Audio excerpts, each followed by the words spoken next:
Good evening, ladies and gentlemen, and welcome to sunny South Beach at Homestead-Miami Speedway for tonight's coverage of the Victory Fuel Cup Series, Homestead-Miami 250. My name is Bertie Hanna in the booth, of course. Beside me is Tony Solari, covering tonight's action. 250 miles, 167 laps around this sun-soaked Homestead-Miami Speedway, Tony, and it looks slick out there. It's a hot one out there. These guys are going to have their hands full tonight here at Homestead. Oh, yeah. Yeah, I mean, there's a lot of palm trees around here, but yeah, the track is definitely not getting shaded by any of them right now. And yeah, these guys are going to have a handful with that slick track for sure. Yeah, like I said, we are doing 250 miles, 167 laps. Stage lap tonight is lap 65, so we'll be racing to that as well. And there will be a pit stop between there and lap 65, so we'll get that to look forward to. But yeah, I'm already hearing the guys talking about how hot this track, how slick this track is. And I don't know about you, Tony, but that kind of excites me for the kind of race we're going to have. Those guys may be struggling out there, but it usually puts on a really good show. We've got some great drivers here in Full Throttle Sim Racing, and these slick conditions are going to put that on show here tonight for sure. Well, yeah, the slick conditions, it's definitely be fun to watch because we're going to kind of see these guys, and I kind of see a few of them right now slipping and sliding and getting a little out of the groove and stuff. But we also know that the car is so hard to handle, and we're going to really see who's got the skills to even keep it under control tonight, if that does happen to them, unfortunately. But yeah, it's going to be spicy. It definitely is. We're going to look at our track description here. If I can find the right button, there it is. Homestead-Miami. It's what I would say is a symmetrical track from one end to the other, although it does drive a little bit differently. One and two drives differently than 3 and 4, and you see the entry to 1 and the exit to 4 are slightly more open, which makes the entry and exit of those corners just a little bit different. Yeah, it is kind of a symmetrical track, like you're saying, and yeah, there is that little bit of difference on the front stretch, which is kind of fun. I've always really liked this track. I like the high banking.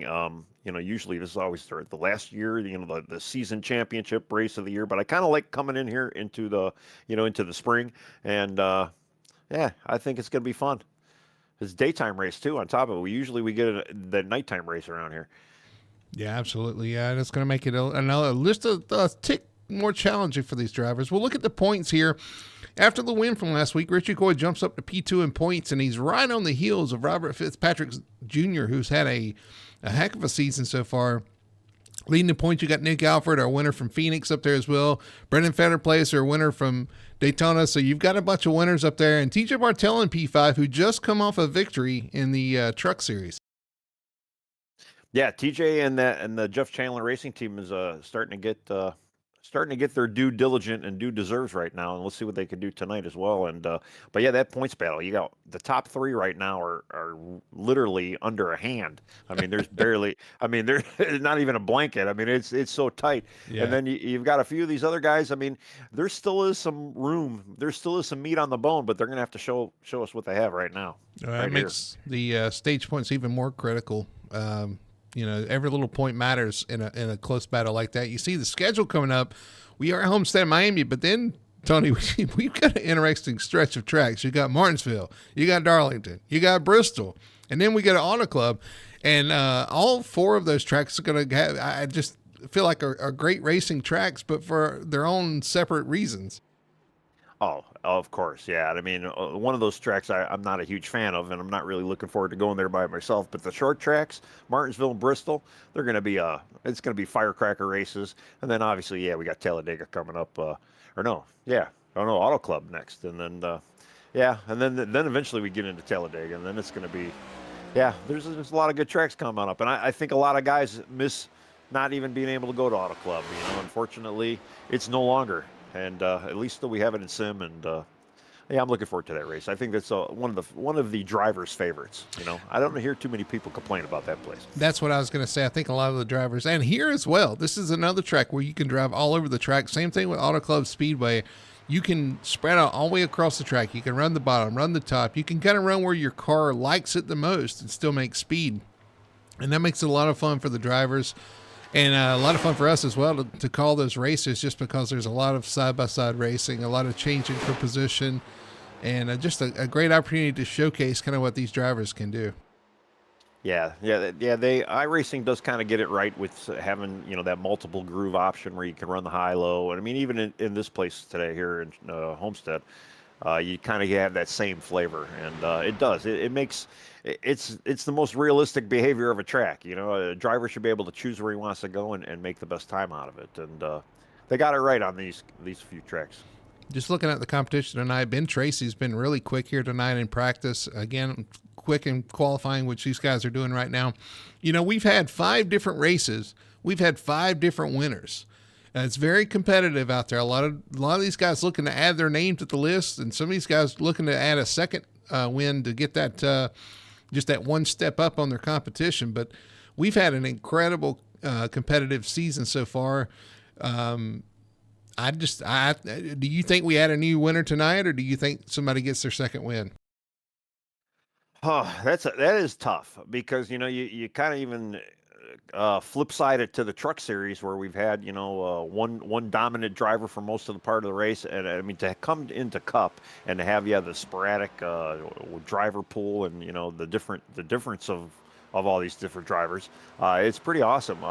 It really just kind of shows you the level of skill that's out there, and we had thought too we might have 1 or 2 breakaway drivers out there, but I don't know. I think we might see another new first-time winner here in the Cup Series. That would be a safe bet because, again, you've got a lot of guys out there that have the speed. They've yet to knock down one of those wins. You got the whole Daniel Simmons, Jamie Knopf, and Ben Tracy. All 3 of those guys been really quick. Just have not notched the win yet. You've seen Jeff Chandler surge, and he was really good at Vegas last week. Surge lately, he can knock down the door and get his first win. TJ Bartell off of his truck win, a strong qualifying performance tonight. We'll look at that in a minute. Kevin Ruff, who's always quick out there. I mean, the list goes on and on of the drivers that could get their first. Cameron King comes to mind. Wayne Grossi's always quick. William Lark, he's been impressive. Like, the names and the list goes on and on. Yeah, there's so many people, and you started off with Daniel, Jamie, and Ben, and all 3 of them are looking really sporty today. They usually always look sporty every week. And then TJ Bartell, I mean, he already had the Homestead. I mean, should we nickname him now Kyle Bartell or TJ Larson? I mean, he's he might be able to go 2 for 2. He's looking strong out there, for sure. And qualifying has ended, so we'll switch over. We'll start doing our qualifying order here. We'll do our starting lineup. And where's the button? There it is. Starting on the pole tonight. We talked about him. He's quick. He's fast. He's on the pole tonight. The 33 of Ben Tracy. To his outside, the Truck Series winner from Wednesday night, the 28 Toyota of TJ Bartell. Starting P3, he's a former winner in the series. That's Bailey Gelinas. To his outside is going to be Nick Alford, the winner from Phoenix. Starting P5 is the 79 Ryan Sharp. He's had great wins. He's just got to finish it off and see if he can do that tonight. And on his outside, 6th place, it's going to be the 06. That's Daniel Simmons. Starting P7 is the 48. That'll be Jamie Knopf. To his outside in the 4, it's the 03, Brian Dixon. Starting P9, the 34, Brandon Fetterplace. To his outside and starting 10th is the 31, Toyota of Jeff Chandler. And then starting 11th, we got Kevin Ruff.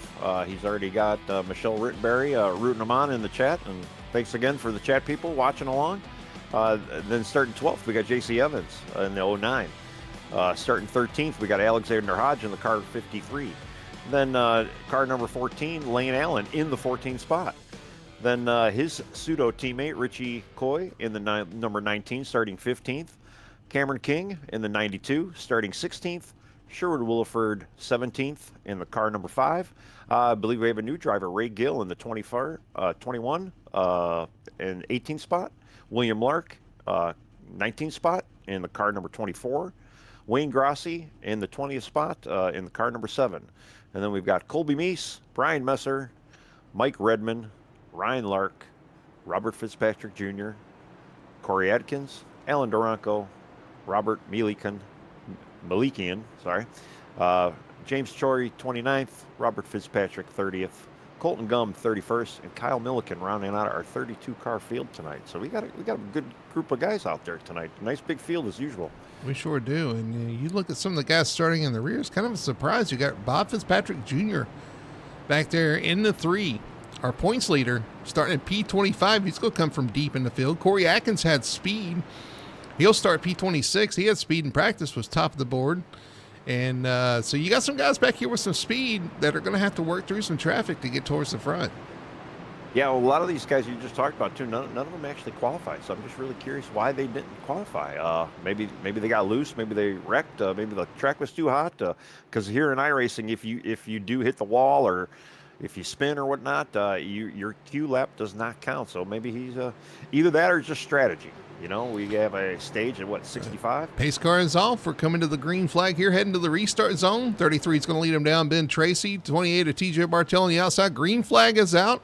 And we head off into turn 1. We'll see if we can get a clean start, unlike what we had in trucks on Wednesday night.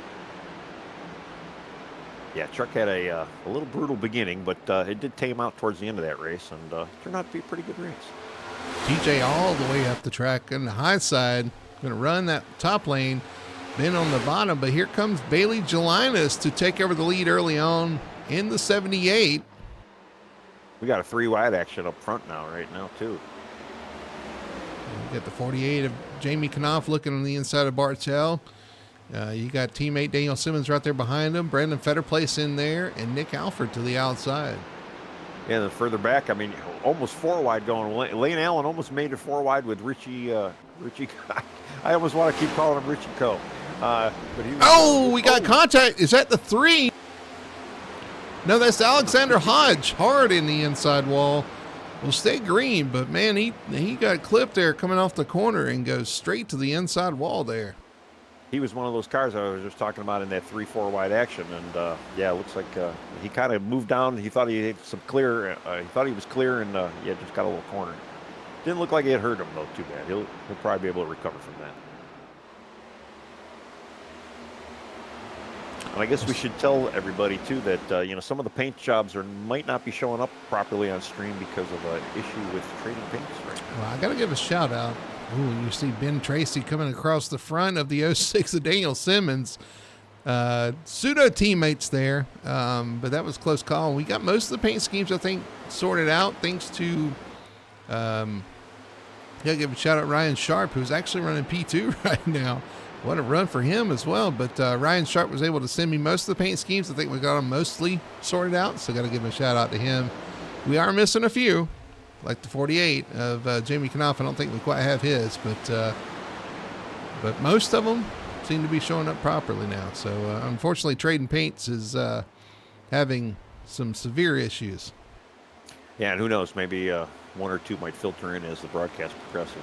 But looking up front, man, Bailey kind of is showing his hand as he kind of has been. Is he going to be able to seal the deal? I know it's really early to talk about that right now, but he's got a good almost half a second lead over Ryan Sharp right now. And he's looking a little loose, though. I mean, and I kind of going through the field, too. I thought I saw Richie Coy step out a little bit. I bet you these things are pretty rough out there. A little hard to handle, especially with the new fresh tires like this. Yeah, absolutely. Gelinas out front there. You got Ryan Sharp in second. TJ Bartell settling in the third. Ben Tracy in fourth. And Jamie Knopf right now in the top 5. Yeah, a lot of those guys, from third on to like 8th, they're all just kind of staying in line, just kind of getting out there, just getting those laps logged in, and everybody looks pretty clean for the most part. Nobody looks like they're too much out of shape. Just kind of probably even saving their stuff. I forgot to ask what the fuel ratio or the fuel mileage is for these guys, but I assume they're going to need to at least stop before the stage. But I'm guessing maybe 40 laps they're going to get, maybe 45. Man, you saw the 06 loose there off turn 4. I think it's closer to 50 to 55 miles or 55 laps. I think they can do. Either way, there will be a pit stop before the end of the stage. And if we go green, that could be an interesting strategy decision to make. Yeah, that'd be actually the first time this season we get to go green before the stage, where we see a green flag stop showing up. So yeah, that'll be kind of interesting to see how that plays out.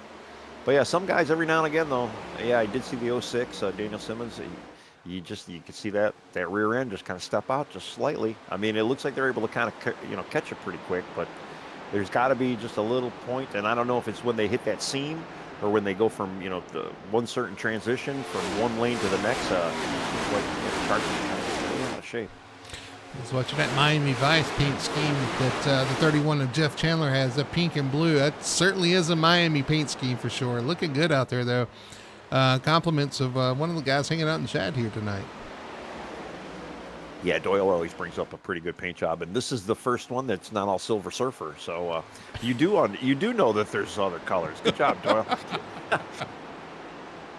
It almost looks like a gender reveal. I mean, I don't want to make fun of it or anything, but let's see which one. I like it. I like it. Hey, it cool, stands out. It is something completely different. Those bright, vibrant colors definitely stand out. Looking good out there, and it'll look even better if he can make up about 8 spots and battle for this lead here. He's back here with our last week's winner, 19, Richie Coy, and Brian Dixon in the 03 right there behind him. Yeah, well, Richie Coy kind of it looks like he made up a few spots since he started too. So he kind of started in the mid pack, and he's working his way up front. And then Jeff usually shows up towards the end of these races. If he's still in them and he's still got some speed in there, and yeah, he just needs to close the deal. I think we're going to see it from him for sure this year, maybe even this race.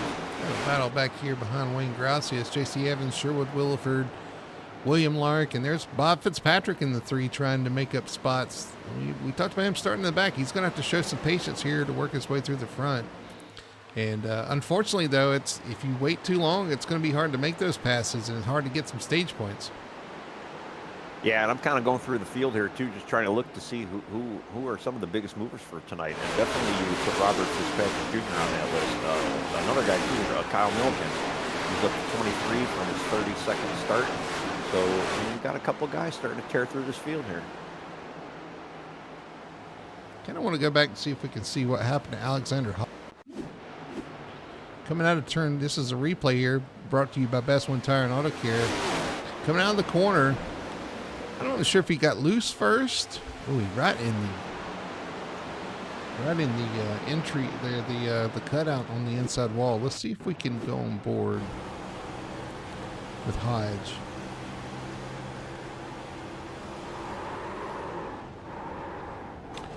Well, it's hard to tell. I don't know what car was behind him.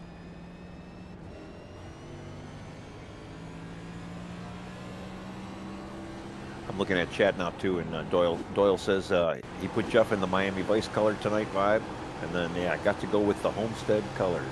It's a very pop collar kind of look there. I dig it. That was Cameron King right there behind him with the 92, getting into Alexander Hodge there. But I don't know what came first, the looseness or the contact, but it definitely was both. And unfortunately, sent Alexander Hodge to the inside wall there pretty hard. He's now 12 seconds off. Well, he's 16 seconds off the lead. Way back. Yeah, he is pretty far back, and he's just hoping for a caution, and hopefully he can even hold out to the end of this stage. But I know there's a bit of a draft going on, and the way Bailey's kind of pacing the field right now, he's up to a second over Ryan Sharp. Alexander might go a lap down, but hopefully he might be the only guy to go a lap down. He'll get that lap right back. So his night's not completely over yet. Yeah, Jelani is leading by 1.1 seconds over Ryan Sharp in P2. And you got TJ Bartell back there in P3. Ben Tracy hanging out there with Jamie Knopf in 5th. And now the battle for 5th is Nick Alford looking to the inside, trying to get that position over Jamie Knopf. Yeah, that's really where the action's at right now, especially up front. Yeah, that 5th, 6th, 7th, 8th spot. You got a good gaggle of cars up there, but I'll tell you that front pack, those front 4, they're pretty well spaced out. They've got a good gappage between everybody. Man, passing on the bottom, I can tell you, is so hard here. You have to be so patient. The car wants to jump out on you. The guy on the outside's getting his run off the corner. It's so hard to complete that pass. Sometimes it takes laps just to inch ahead here. Yeah, I had a good little battle on Wednesday with Wayne Grossi, and yeah, I can affirm that for sure. It's a little tough. It does take a few laps to kind of get going. In the mind of the driver, you're just like, just lift just a little bit. Let me by. We might help each other out. Which both drivers probably think of that. They're thinking, exactly okay, right. Yeah. You lift. No, you lift. All right. Well, we're gonna race. But yeah, it looks like they did kind of get their stuff together, and I keep seeing paint jobs pop up. So maybe Trading Paints is starting to get their stuff back together. You're looking at Jeff Chandler trying to make a pass on Brian Dixon. Actually, Dixon got by Chandler. Now they're fighting for it. Brandon Fetterplace in front of this duo, currently running P8. Yeah, Brandon's always one of those drivers too. We talk about him every week, where he's an upfront driver, and again, we talked about this last week too. This being the second mile-and-a-half race of the year, this is the meat and bones of basically NASCAR. These mile-and-a-half tracks, and this is where most of the races are run, and this is where, if you want to have a good championship contending team, you got to be good at these type of tracks. And unfortunately, they're all different, but still somewhat uniquely similar in a way, I guess. One could be good at all, from what I recall, Yeah. Well, it takes a similar skill set, easy for me to say, a similar skill set to run at a mile and a half, regardless of the shape. I mean, you do have it's symmetrical here. You've got the dog legs of like Charlotte and Texas. You've got the D-shaped ovals of like, I guess I would throw Michigan in there, even though it's a 2 mile, but you've got like Kansas, where we used to go to Chicagoland Auto Club. They all have their own characteristics, but it kind of takes the same skill set to run quick at a track like these. Yep. Yeah, a skill set that I have yet to master, but I know that we got a lot of good guys out there now that pretty much have it mastered. Well, and to be fair, the skill set's kind of changed, especially with this car in the Cup Series.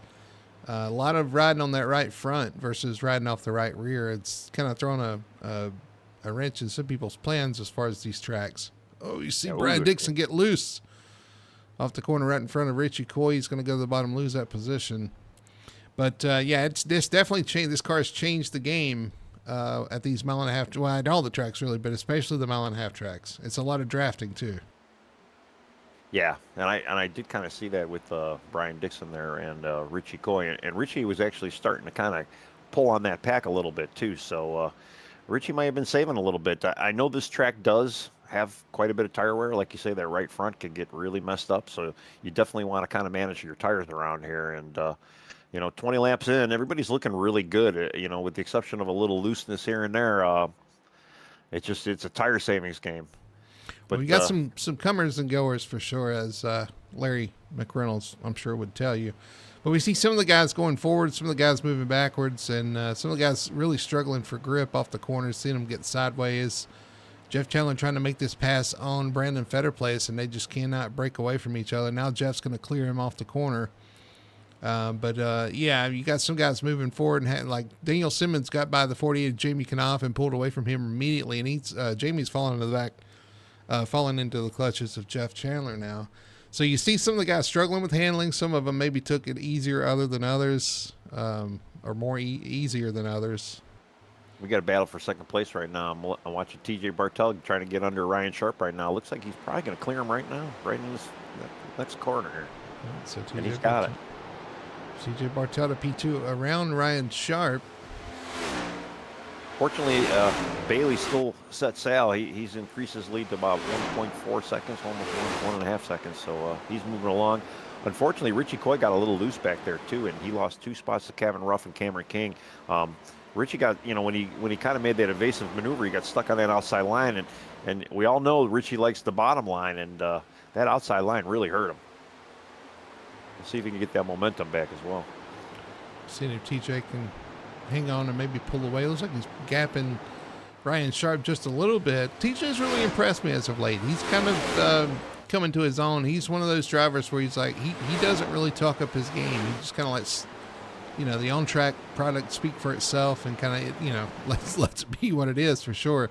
He's often been critical of himself for just not being one of the top drivers, but you put him on a slick track like this, or even Wednesday night in the trucks, he just basically outshined and out fuel mileage Wednesday, outsaved some of the other guys, but definitely was up there in position and had a quick truck, quick enough to beat our, the driver that's won 3 in a row in the truck series, Nick Moreau.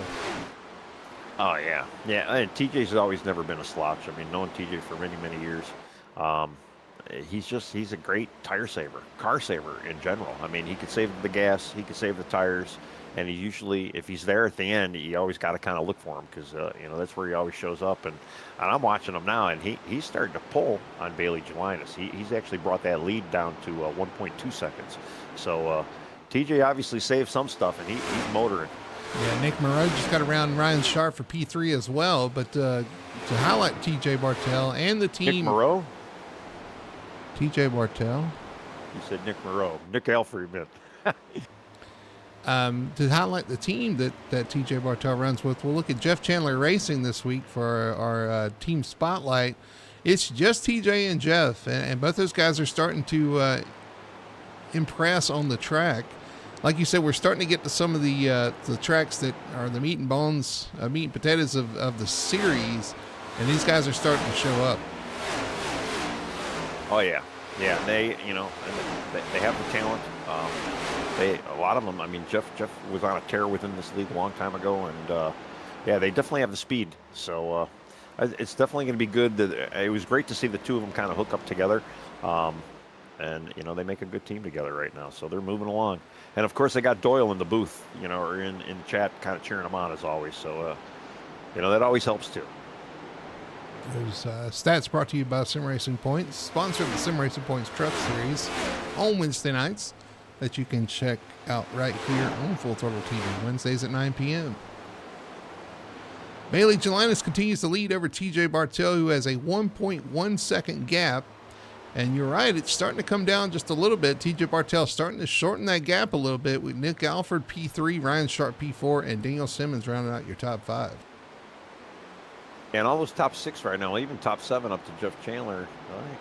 I keep scrolling back, and we've got the only main gaggle right now is for 9th, 10th, and 11th, and 12th. And we got a good 4-car gaggle. Brandon Fetter Place, Calvin Ruff, the 92 of Cameron King, and Brian Dixon still kind of sneaking out in the back of that pack right now. But they got their own little pack going on. And William Lark, where did he come from? Started 19th. He's sitting in 13th spot right now. So he's kind of moving along himself. And then Robert Fitzpatrick right behind him. So Robert Fitzpatrick is up 9 spots already too, and he's been working his way through the field. William Lark in the 24. Yeah, Bob says Fitzpatrick in the 3. That's who I was going to talk about. Up 11 spots from starting in the rear. Currently P14 and looking for more. Yeah, I can't do math. You're right. He is 11 spots up. So yeah, he's moving, and yeah, he's on William Lark's bumper right now. He's probably going to get ready to pass him very soon. Another car who's on the move is the 2 of Alan Durango, going around a backsliding 19 of Richie Coy. Last week's winner. Looks like he's struggling out there. And that's what happened to him last week as well, though. He had kind of an opening, his opening stint was not very good. And, I remember asking him, he didn't really make any changes, just kind of changed how he drove the track. And maybe he's just kind of feeling this stuff out. He did look like he was trying to get through the field a little bit. It looked like maybe he saved some stuff, but he keeps going backwards now. He's actually back. He started 15th, and he's at the 17th spot now, and he's under fire from J.C. Evans. And I don't know. J.C. Evans looks like he might be getting around him. Oh, you see Richie loose on the bottom there. Yeah, and there goes J.C. And I don't know if everybody else can hear that, but I hear the smile on Tony's face because you can hear it. Because the broadcaster competition, what did I call it? The pre-race, the broadcaster challenge. The broadcaster challenge. Right now, it's looking good for Tony. Oh, you see the 909 loose off the corner. It's looking good for Tony right now. As Richie Coy's in 17th. I think Tony, you had a top 10 finish in the trucks. I believe I finished 9th. So Richie's got to kind of show up. I mean, again though, it is Richie. He was able to do pretty much what he did last week. He didn't have a great opening stint, so it's not over till it's over. Exactly. I'm not going to call him out just yet, but he's not looking too sharp right now. That's all I'm saying. There's TJ Bartell going around the lap car of Robert Malikian out there with the. I think that's Robert Malikian. No, that's Alexander Hodge with the Robert Malikian start and park. I think I talked to him earlier before the race, and he was going to try to get out there, make a lap, and pull in with that injury he was nursing. That's right. Yeah, I completely forgot that. Yeah, he had a little hand injury, and hopefully he's healing well. Obviously, not enough to turn the wheel tonight, but with the break that we saw, I think we can all kind of assume that would have happened. Yeah, absolutely. Robert Fitzpatrick Jr. though, man, he is still moving up. He got through that whole pack right now, and he is just That's a on tear. gaggle behind them, Tony. I don't know what happened, but they are all right there together now. That's 13th, 14th, 12th, 13th, 14th, and on back. Yeah, they're all kind of showing the little signs of looseness. I don't see really any good stable car right now, and it almost begs the question, because we're about halfway to stage. We're a little bit over halfway to stage. Are we going to see some guys coming in for this green flag stop? Yeah, it'll be a risk, but there's a lot of reward to be had too if you stop early here, get those fresh tires, jump out to a lead, make them chase you back down. But I'm sure a lot of these guys are thinking too, they don't want to get caught by a caution if a caution does come out. So it's a tough call to make. It can really pay off, or it can really ruin your race. Yeah, and I do hear people the 02 or the 2 of El Durango's going in right now. Our leader, Gelinas, is in. Bailey Gelinas on pit road. And Kyle Milliken on pit road as well. So we got a few takers right now. And it's a tough call, especially too with the amount of looseness we've been seeing out there. I mean, really anything can happen. I think I hear Richie Coy saying he's going in. Colby Mice is going in. These guys up front are staying out. Some of them are coming in. And I'm telling you, though, one thing we didn't talk about is how tough this pit road entry is. As we watch these guys come in, ooh, it's going to be tough. I don't know if he was speeding there. Cameron King, Richie Coy in, Colby Meese in. And, this pit entry is kind of tough there. You got to slow the car down. You got that transition from the apron to the from the banking to the apron. It can make it kind of tough. Yeah, it's pit roads are always normally tricky, but yeah, this place, especially the way that it's shaped, you do got to cut that lane a little bit closer to kind of get in there and make sure you're getting turned in and slowed enough. Yeah, we saw the late. I want to say the late great, but we'll just stick with great right now. Kyle Larson take out the barrels coming into pit road, chasing Ryan Blaney a year ago. So. There's a lot that can go wrong here. Lane Allen's looking for his pit stall, I believe. But there's a lot that can go wrong when you come down this pit road.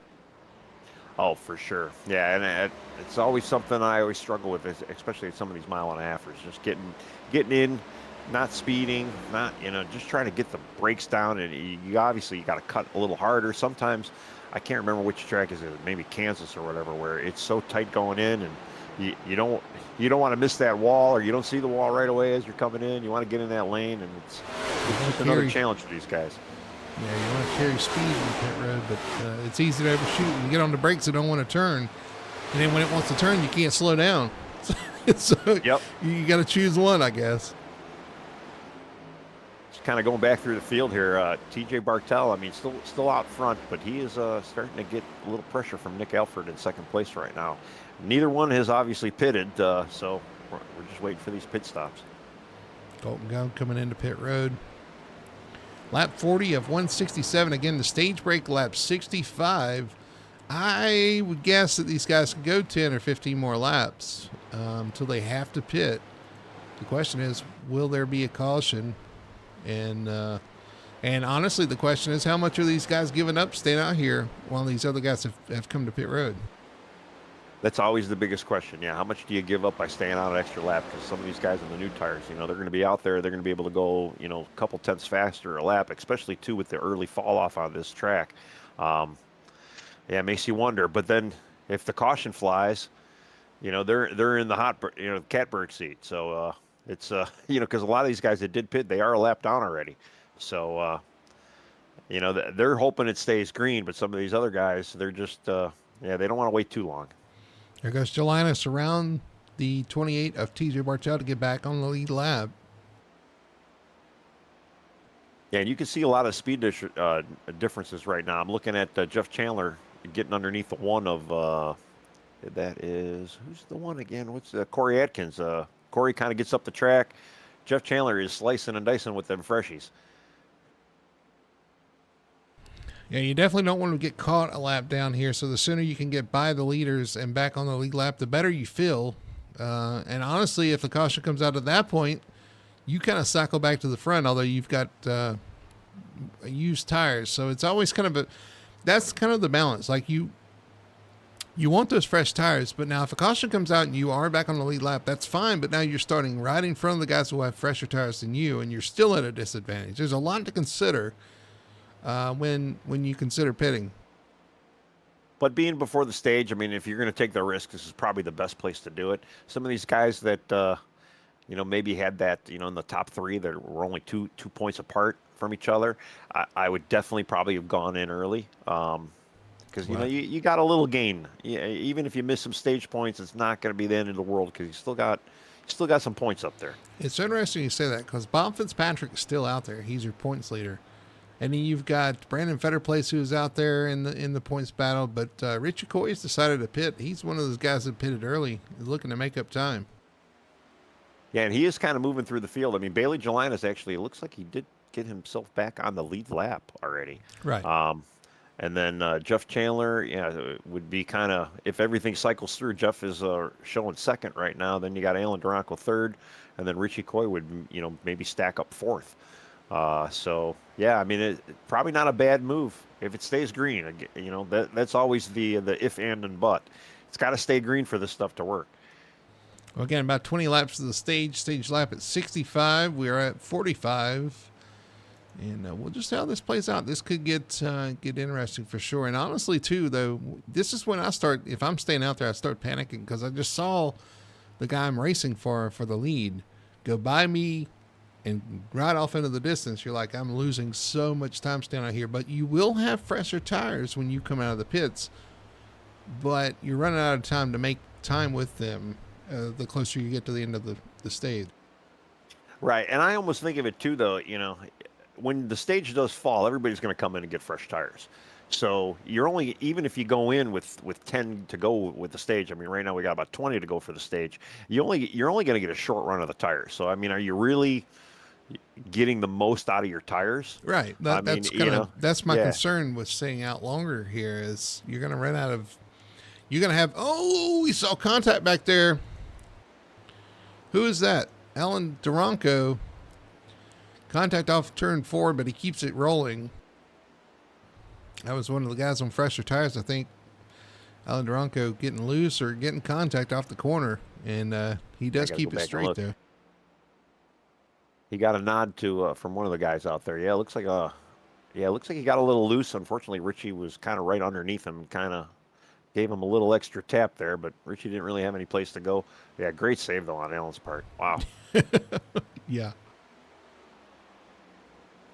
I went back up front to go see what our current leader, TJ Bartella, is, and he has not let Nick Alford by him, and Nick is just trailing him. I mean, there was a little seesaw action going on there where TJ would pull out a little bit, and then Nick would kind of catch up to him, but they're holding pretty strong in 1 and 2 right now. And then even back in 3 and 4, I did see Ryan Sharp get past Daniel Simmons. Ryan started to kind of drive away from Daniel for a little while, and Daniel's just falling back. He had a couple of the freshy tire guys get by him as well. So there's a little bit of gap between 3 and 4 right now. What's this right here? This is Jeff Chandler we're watching on those new tires going to the top, going right by your leader here. Man, you feel like Superman out there on those fresh tires for sure. And TJ sees this and it's like, man, it's tough to watch them just drive by me here. But we are on lap 49. I would guess not many more laps. These guys will be on pit road. I'd have to say they're going to have to be. I mean, I can't imagine they're going to have enough gas for it. It just, it kind of sucks that they're only going to get maybe 10 laps out of these new tires that they got. And, you're not going to really be able to make up a whole lot of time for that. You think guys would stay out on 10-lap tires? Is that the call? Possibly. I mean, are they going to be a lap down when they come out, though? That's the problem. These guys are so quick on the new tires. You could end up a lap down here. Well, I don't know. If you're up front, maybe not. But these guys, they probably won't have to take a lot of gas.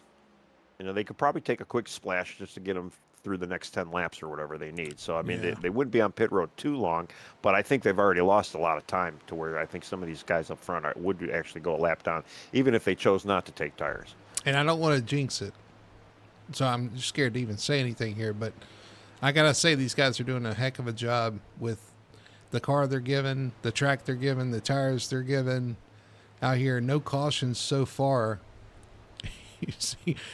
Yeah, I just saw Nick Alford give Richie Coya a little push down the straightaway and say, all right, yeah, you're faster. Get out of my way. Go on.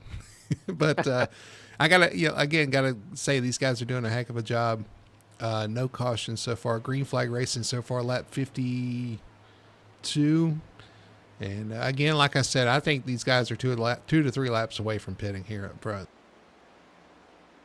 Yeah, I'd imagine they'd be coming in pretty soon, but yeah, I mean they're going to need to, and it just I don't know with what we've seen and just what you had just said about how everybody's doing such a great job out there. You think these drivers probably see that as well and be like, man, I waited too long to be out here because this entire race could go green with the exception of the stage. I mean the way they're driving out there, we thought it was going to be a little hot, slick, and hot to handle, and we have seen a lot of guys having a little bit of handling issues, but for the most part. They're holding them down, even with the little wiggle waggles we keep seeing. And right now we do got to change. Nick Alford's on the inside of TJ Bartel. Nick trying to make that pass, and he completes it, slides up in front of the 28 of TJ Bartel, takes over the lead, the 98 of Nick Alford to the point. And here comes TJ back to the inside. Yeah, TJ's like, oh no, I ain't having any of that. And here comes the 2 trying to get back on the lead lap, the 2 of Alan Duranco. Running out of room there off the corner. And he's got Colby Mice kind of just kind of hanging out back there, just kind of letting this play out, which is a good move on his part. And I know Alan wants to get back. He's like, I should have been up there a long time ago, but he got it now. He got that lap back. He goes around. Now Colby Meese going to look to the inside of our leaders here. Is he going to take him 3 wide? No, he decides better of it. And it looks like he might take the way around the top as well. And there he goes. Yeah, he looked like he wanted to go low, but then I think you could kind of see he did hesitate and said, I'm going to try and go outside. Yeah. He watched what Allen did there. It's like, okay, that looks a little safer to me. That's where I'm going. I'll tell you, this battle for who goes into the pit stall first. That's the thing. It's pretty amazing right now. That's the thing. You want to be in front. I think both these guys want to be in front coming to pit road because they think they're going to probably pit on the same lap, and they're still side by side through 1 and 2 down the backstretch into 3. Well, we got TJ. We got TJ and both Nick. They reached lap 55. So apparently they got 55 laps of fuel in the car. How many more are they going to get out of this? I don't know. I can't imagine it's more than 55 laps. But apparently I'm wrong because they just hit 56. Yeah, that's surprising that they've went this long. But there's a lot of guys that went this long. Mike Redmond in P16 is the first guy. He's the last guy before we get to the guys that pitted. Bailey Julianis in 17th. So there's a lot of guys stretching this fuel.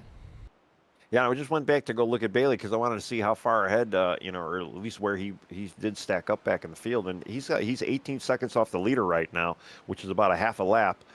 So yeah, he's tearing through the field right now. Still no pit stops for the top 17. Which has me kind of scratching my head because I sure thought 55 was kind of the max. I don't know. Apparently, I don't know. Guys. Yeah, I mean, I can't imagine that these guys can stretch it out to lap 65. But I don't know. That's going to be very interesting. Hopefully, we'll get one of these guys in our post-race interviews. If there's one guy that can stretch the fuel, it's your leader out there who won the truck race based on fuel mileage, TJ Bartel. So he's the one to kind of watch. If anybody can make it, it'll be him. But I don't think they can stretch it to 65. I think we mathed that out to make sure that there's a pit stop in this first stage. But they're trying to prove me wrong here. But did we TJ math it out? That's the question. I mean, maybe I need to get him to start testing or fuel mileage. I mean, we've got Lane Allen's got some fresh tires. He's kind of in the mix of that top 2 right now, and he was just getting ready to kind of get on the inside of TJ, and is like, nope, I'm just going to wait a little bit, and kind of killed his run a little bit. But there he goes now. So Lane Allen getting back on the lead lap there. TJ Bartel around the top. Well, these cars, I mean, we got to remind everybody, these cars have a 5th gear. And, sometimes, these car setups are 4-gear setup, 5th-gear setups. I imagine this is a 5th-gear setup, but you can still put a different gear ratio in there, which will allow you to save a bit of fuel. And they still, even though it's sequential, they still do have a clutch. And if you have a clutch in your simulator or even a button for a clutch, you might be able to clutch it in on some of these corners as you're rolling around 1 and 2 or 3 and 4, and save gas. I don't know how they're doing it, staying up front and still running competitive speeds, but yeah, I mean, we're at lap 60. 5 more to go. Do they have it? I surely not. Surely not. If they make it to 65, I'll be shocked, and I will also have to redo some of my math because I didn't think it was possible. But we're coming around to start lap 61. If they make it, I don't know, man. I don't think I'm gonna go out on a limb and say I don't think they'll make it. They won't make it to 60. They'll have to stop. But they're waiting the last moment to hope for a caution. But I think they'll have to stop at least for fuel. Yeah, well, Doyle's saying he said he thought it was 60 plus if they're full fuel, and they should be full fuel. Yeah. I think it's 60. So, I say 62. I say 62. I think you'll go one more in pit. That's what Doyle just chatted in with the 62 to 64. Okay, so that is at the cut line. That's close, and we are talking about TJ. We'll see. We will see. I have a feeling he's going to be able to stretch it. He usually plays it safe otherwise, you know. He's one of those guys. But see, TJ wasn't running mid-pack. He was running in second. He was running towards the front. He had to be burning fuel, right? If not if you clutch it. Not if you're a tire-saving fuel miser like TJ. So, I mean, I don't know. I'm gonna say he knows what he's doing out there, and I think he's going to be good. Look who just crawled to second place here. From the back of the field, we talked about being patient. It's taken him 62 laps, but he is P2, and he is closing in on our leader. And, you know, you think of it, too, yeah, starting in 25th spot, he was in the very tail end of the field. How has he been saving gas? You know, we talk about He's TJ. come farther than these guys. Exactly. He had at least an extra half of the track to make up on that spot. But, yeah, and he's looking very sporty. He's starting to really catch TJ now as well. Man. I think we're gonna have a new stage leader here because we are 2 to go for the stage. Coming to start lap 63, stage lap 65. See what TJ's got to even hold him off, though. I mean, Robert's looking really sharp, though, and he's giving a little room for Wayne Grassi right now, getting on his inside. So we had a 3-wide sandwich right now. It looks like TJ is going to kind of give up the lead to the 3. So the 3, Bob Fitzpatrick takes the lead, pushes the 7 of Wayne Grassi down into the corner. TJ Bartell falls to second. And they're not pitting. Yeah. Well, and 2, with the pit lane closed, even if they went in for a pit right now, they're going to get penalized heavily for it. That's true. I forgot about that. So they are planning on going all the whole distance. So, okay, well, we are on the last lap here on the stage. And, man. Kudos to these guys. I mean, you know, especially if we run the lap times they're running. I mean, I was impressed with TJ, but right now I'm looking at Robert, and it's like, wow, that's even a little slightly more impressive because he has even pulled away from TJ quite a bit now. He's got almost 4/10 on TJ. Although I wonder if TJ's from the back of the pack to the stage win. Bob Fitzpatrick wins the stage. TJ Bartell finished second. Nick Alford P3. And they all made it to the stage. So whatever fuel math I did, I'm going to have to go back. I'm going to have to find me a new calculator. Yeah, we might have to start talking to Robert and TJ and say, what kind of, do you got like a 1-inch gas line in your car or something like that? Bailey Gelinas was able to get back up to P5 after pitting. So a good rebound for him. Yeah, I didn't even notice his name pop right up back there. But yeah, for him to go basically a lap down, get new tires, and still burn up through the field and finish 5th, that's also pretty impressive. Oh, Ryan Sharp having issues back there. He comes to pit road. Pit road is closed, so we'll see what the penalty for that is. But apparently he was running out of fuel or something. Let's see if we can back that up and see what happened there to caught the end of it. Looks like he was sputtering or something and decided last minute it's like, oh, I got to come to pit road. And boy, he barely missed those barrels, but he did get to pit road. He probably didn't want to do it, but yeah, it probably got to the point where he's like, I have to do it because I'm not going to be able to make this pace lap even. And the car does sputter, and the car will completely run out of gas and leave you stranded. You do. It does seem like you Brendan, get a little juice, but I not think much. Brandon Fetterplace is out of gas as well. He's on the access road here. And is this going to cause some of the guys to get penalties? Everybody checking up for him. It looks like, oh my goodness. Yeah. And this is what we wanted to avoid.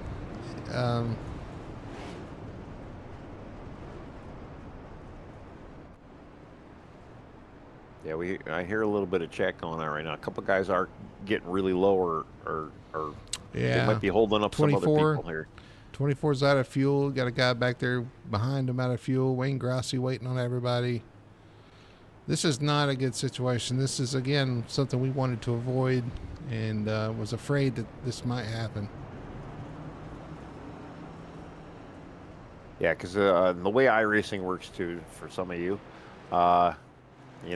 if you can't pass under yellow, you get black flagged and you get penalties and this and that. So if one guy's waiting on another guy because they're out of gas, and the way the scoring works, it does kind of jumble the fields. Oh, calamity in pit road. The 14 of Lane Allen turned around in his box.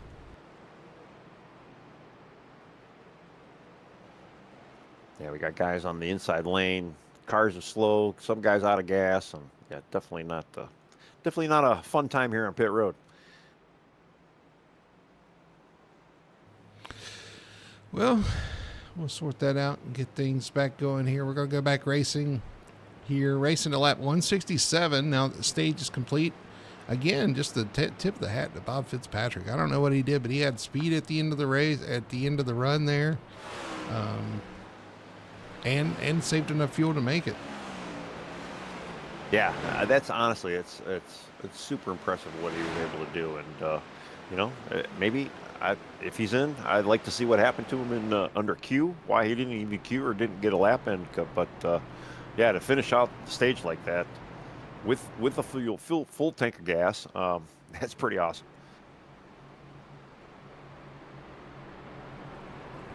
They are 2x2, lap 69. We are, and nice. We are going to go back racing here when the pace car pulls off. We're in 3 and 4.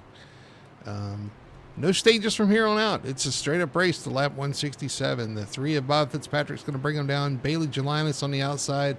You got Bartel and Ruff, row 2. Alford and Fetter Place, row 3. Jamie Knopf, Messer, Tracy, Chandler, your top 10. Well, the one good thing is we shouldn't see much fuel saving this round. And it looks like the start was called off. Yeah, it looks like restart did have to get extended for some of these guys kind of getting their stuff together towards the back. I'm sure with a lot of the guys not running out of fuel and some of the the pit road mishaps we had, I'm sure there was a little jazzing up action going on out there. I'm just seeing a lot of pacing action jazzing up going on right now. These guys got to kind of get their stuff together and sync up and get ready for this restart. I guess the good news is, though, we haven't had a caution, an actual, wreck caution, so nobody's in the infield care center, so we don't have anybody to go and interview, which we have given the guys the opportunity to come in and kind of talk about their race if for whatever reason they get wrecked out or whatnot. Yeah, we've had no real accidents, so no real crashes so far. I knock on wood there for that. Yeah, there you go. That was almost like a pre-generated recording of the knocking on wood. All right, so we are going to go back racing here. The pace car is going to pull off through 3 and 4. There he goes. He ducks down pit road. Bob Fitzpatrick going to bring him to the green. Bailey Jelinas on the outside. Restart zone, green flag, and we are back underway here at Homestead.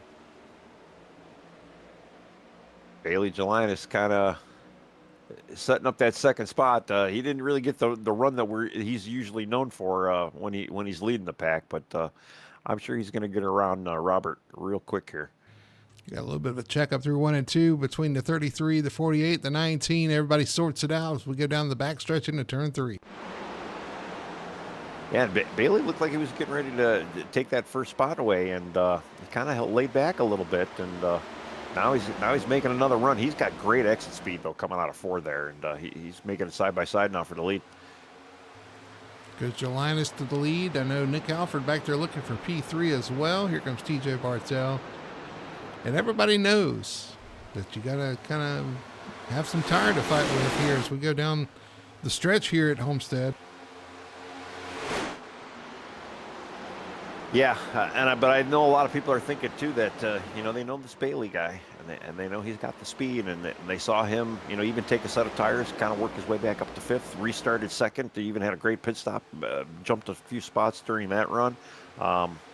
They know they got their work cut out for him. I guess my question would be, can he close it out? We've seen some mistakes from that number 78 several times when he's in position, so we'll see if he can kind of hold it all together here and maybe put one together. He's looked pretty good though tonight, especially to kind of get back through that field with the new tires. I don't know. I think he might, if he keeps it going the way he's been going, I think he might be all right tonight. But yeah, I mean, really one mishap could end it pretty quick. So we'll see. As they say, right? We'll see. We will see. That's why they race. That's right. And I'm looking at Robert Fitzpatrick too. He's kind of slowly working his way to the back of the field. So obviously he's got a little strategy going on. Getting back there, kind of saving his stuff a little bit, just kind of running the high side, he got Brandon Fetterplace under him right now. He's not really losing too much spots dramatically, but he's definitely not being very racy about it, just letting some guys go. Probably just trying to, maybe he sees the forest through the trees, and he knows if this is going to go run or go green, you're going to be long green flag runs, and he just knows, let me save some stuff. Let this stuff come back to me later on.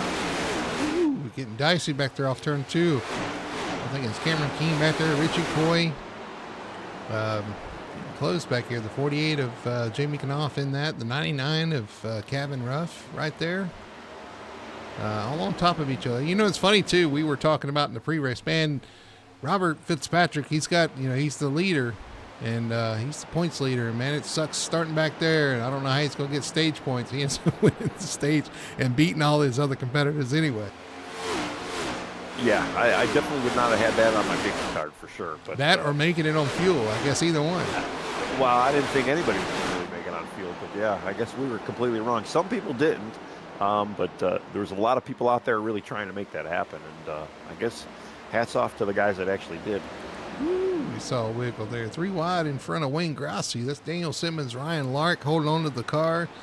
The 2 of Alan Duranco on the outside. You got Brian Messer, Daniel Simmons in that mix. Colton Gum. Yeah, I'm looking at the pack right in front of me too with Jimmy Knopf, Richie Coy, Calvin Ruff, the 92 of, I believe that is Cameron King. Then you got Colby Meese, Ben Tracy, and Brian Messer in the 51. All 7 of them are just, they're kind of nose to tail, but you could tell they all want to get around everybody at the same time. It's looking mighty spicy. Yeah, a lot of racing going on, a lot of close racing going on. The 19 on the outside of the 99 of Ruff. It's Coy and 48 in front of him.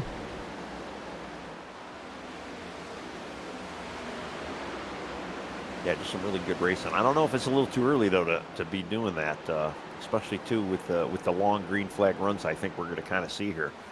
Can we make this race entirely green? I mean, we still got. We're almost halfway. I think we're a little past halfway now. And no, not quite. Almost there. Watching the 99 on the outside. If that's Ruff on the outside of Cameron King. Cameron makes that pass. Now Colby Meese goes to the inside. Yeah, that whole pack right now. There's a lot of action going on in there. All battling for 9th spot there. Richie Coy in front of those guys. Now the 9 on the inside of the 99. That's a lot of 9s right there together. Yeah, and I mean, further back, though, they actually have so much action going on. It's starting to bring the Colton Gum machine kind of back into the picture. I can see him kind of hit the wall probably 4 or 5 laps back. Not really bad, just kind of scraped it up, but it didn't really slow him down. He's kind of back into it. Daniel Simmons starting to kind of catch all that pack now. So that 7-car pack we talked about a little while ago is now becoming like a 10-car pack. And again, everybody wants to play in this group. 10 right in the back of the 33 there, all the way up the track. You see how close they get to the wall here, riding along with Colton Gum. And he's definitely doing some shifting here as he runs that high side, trying to get that run off the corner. But, yeah, it's close racing, man. It's fun, though, when you can move around the track. But we talked about the dirty air, too. That makes it kind of tough because if you choose a line that somebody else is running in front of you, it makes it really tough. So 3 wide, you see the 9 get shaky off the corner. Oh, 10's going to try to squeeze in there, and he does. And they're 3 wide going into 3. 3 wide again, yeah. Colby goes from one 3 wide incident to another 3 wide incident. He's the meat in everybody's sandwich tonight. But I'm watching that 3 car just slowly falling back, slowly working his way back. And I say that he's really slowly saving his stuff. And I have a feeling we're going to see him back, start pouncing towards a little bit later in this run here. Yeah, he's definitely got a really quick long run car. Oh, we see contact between him and Cameron King, who saves it somehow. He lost a whole lot of spots, but man, that was how great save. many times have we seen that tonight with the cars getting loose off the corner, shoots the car down the track, and they're able to hang on to it. Too many tonight, but yeah, kudos to everybody too that's been able to actually save it, because we know how hard this car is. We had an issue with the 2. Trying to go back and look to see what happened to him. Yeah, he did fall back quite a bit. Let's see what happened. He's already in the wall there.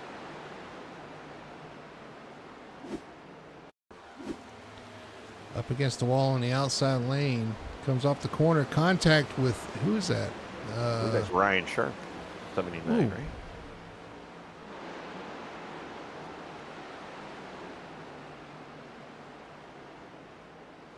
Yeah, Ryan got a little bit higher than probably he wanted to. I don't know if he got tight or got a little. It didn't look like he got too loose. Maybe he didn't see Allen up there, and yeah, made a little contact. Kind of hurt Ryan a little bit as well, but not as bad as Allen.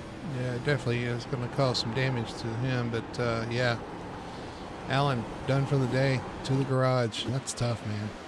Yeah, that's and he was having a good run. I mean, really showing some decent speed in the last few races as well too. So good to see him up there.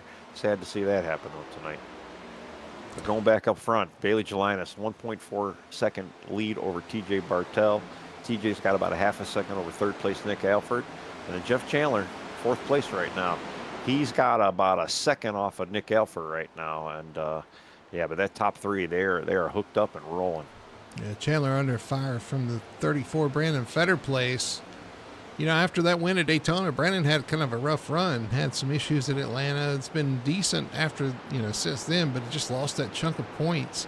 Been fighting to try to make it up the last couple of races, and has had, consistent, runs and top 5, top 10 runs. But he's just having to claw his way back up after those issues in Atlanta. Well, he comes into this league, wins on his very first race, showed his speed, showed his hand on a 1.5 miles, not to mention, right off the bat. And he's proven week in, week out that, yeah, he's another player in the game here. And, he just needs to keep putting these races together. And he's got a little bit more competition, though, I think, than he did last year. So he's probably having a little bit of an uphill climb, but he's still usually up there. The funny thing with Brandon, talking to him, though, he's won at Talladega and he's won at Daytona. And he'll be the first one to tell you that super speedways are kind of his weakness. That is not his strong point. And he's like, I got my first 2 wins at super speedways. What is going on? I don't know. Sometimes it just works out that way. But he was really fast. I mean, he got the pole at Daytona, won at Daytona. On the stat sheet, looks good. Started first, won the race. But it wasn't quite like that. But I don't know. It's just funny how that works out. That super speedways aren't necessarily your bread and butter, but that's where you got your wins right now. And I'm sure at this point he'll take it because that locks him into the playoffs for the season. So a win is a win no matter where it is, and winning at Daytona is always special anyway. Oh yeah, for sure. Yeah, I've never got that 500 win or the opening race win, but it's still the crown jewel, like we said at the beginning of the season. And yeah, he did pretty well that day. Right behind him, you might want to close your ears here, Tony, but the 19 of Richie Coy running P6. Currently, you got 4 spots on you from your truck finish. You kind of pointed this out though. To be fair, you kind of said, "Hey, this look similar to Las Vegas. Looks like he's kind of tuned his car back in now, running in the 6th spot." I've got an eye on him. I've kind of had an eye on him all this race here, and yeah, he again, kind of like what he did last week. He was a little sloppy in that first stage, and I'm watching him now. I've been watching him for a couple laps here, especially too with the Jeff Chandler and the 34 Brandon Fetter Place, battle. Richie's just he's looking solid back there. So this could be one of those, I'm just playing a game here. And, everybody's like, oh, Richie's lost his mojo that first stage. And then, he comes back in the second half of the race looking smooth and groovy and all that. So, yeah, I mean, he's definitely looking like a different driver than he was in the beginning of the race. So, starting to put pressure on the 34 Fetter Place there. He's caught him pretty quickly here. I wonder if Brandon's maybe saving a little. I don't know if he's saving anything. He's got a little loose there off the corner. Yeah, Brandon, ever since Jeff got by him, he's kind of fallen back and he's fallen in the clutches of Richie Coy right now.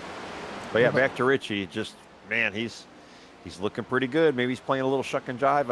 I don't know if he's playing a shuck and jive on us in the broadcast booth or these guys on the track, because he's definitely looking a lot better than he did when we first started this. Ooh, there's a little bit of a block from the 35.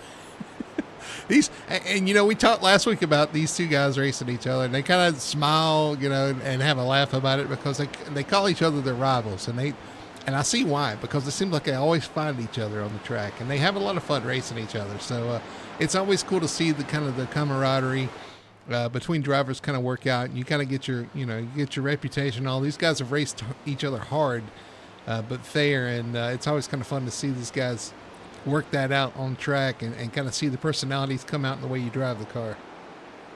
Oh, yeah, for sure. And it's, even though they're rival teams and rival drivers, but there's a lot of respect with each other out there. And I know there's a lot more respect just other than these two drivers out there. But yeah, it is kind of fun to see them always mixing it up.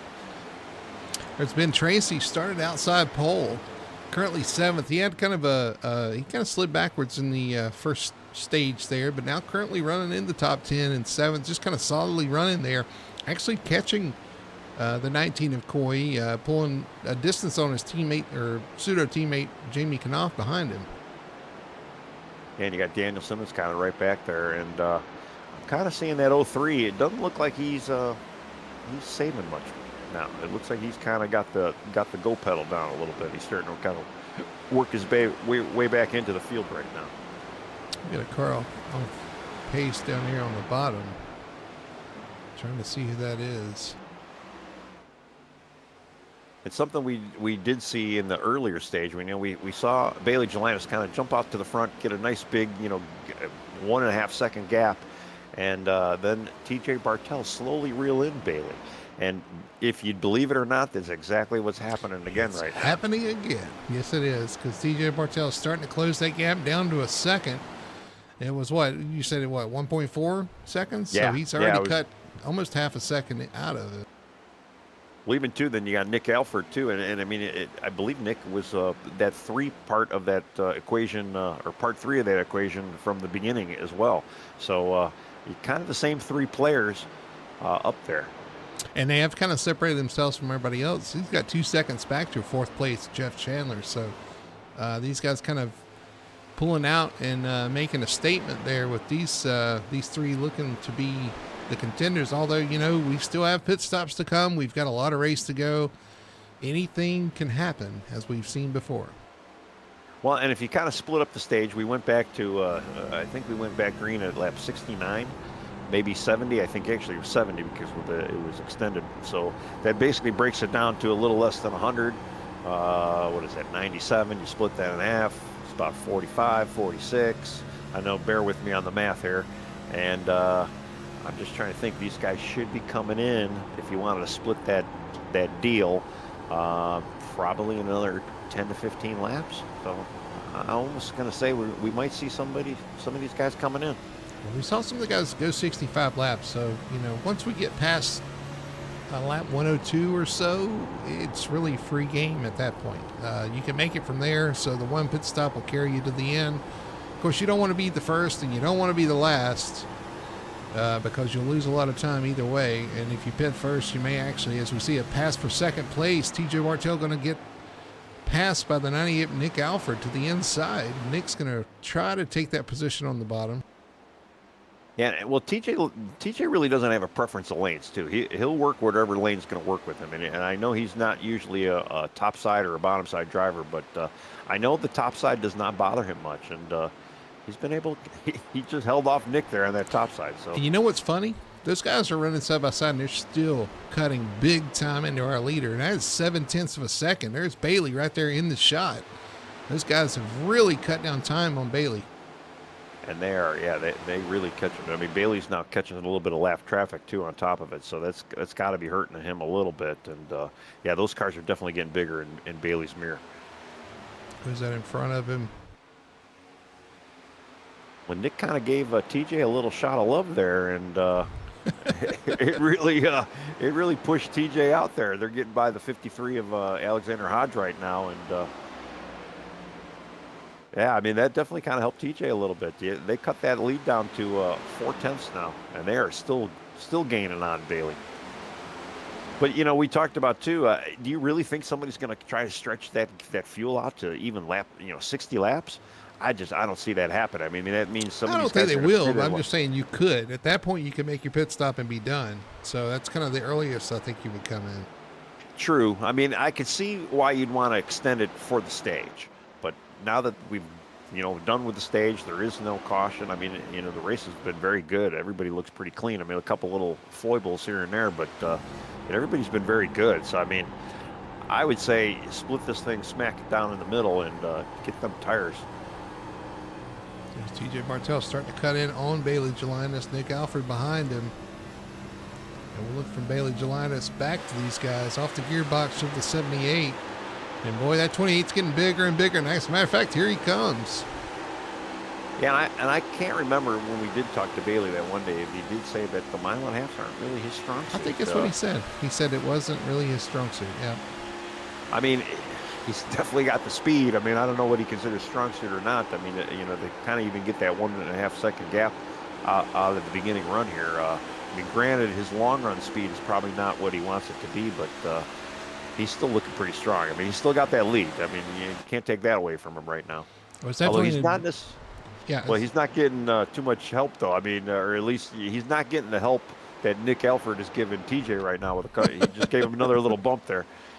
Yeah, it's funny because if you run the bottom, somebody's running the top, you got to come together on the straightaway, and you have to decide, are you going to try to make a pass or are you going to try to work together and run down the leader? And I think that's what's happening right there.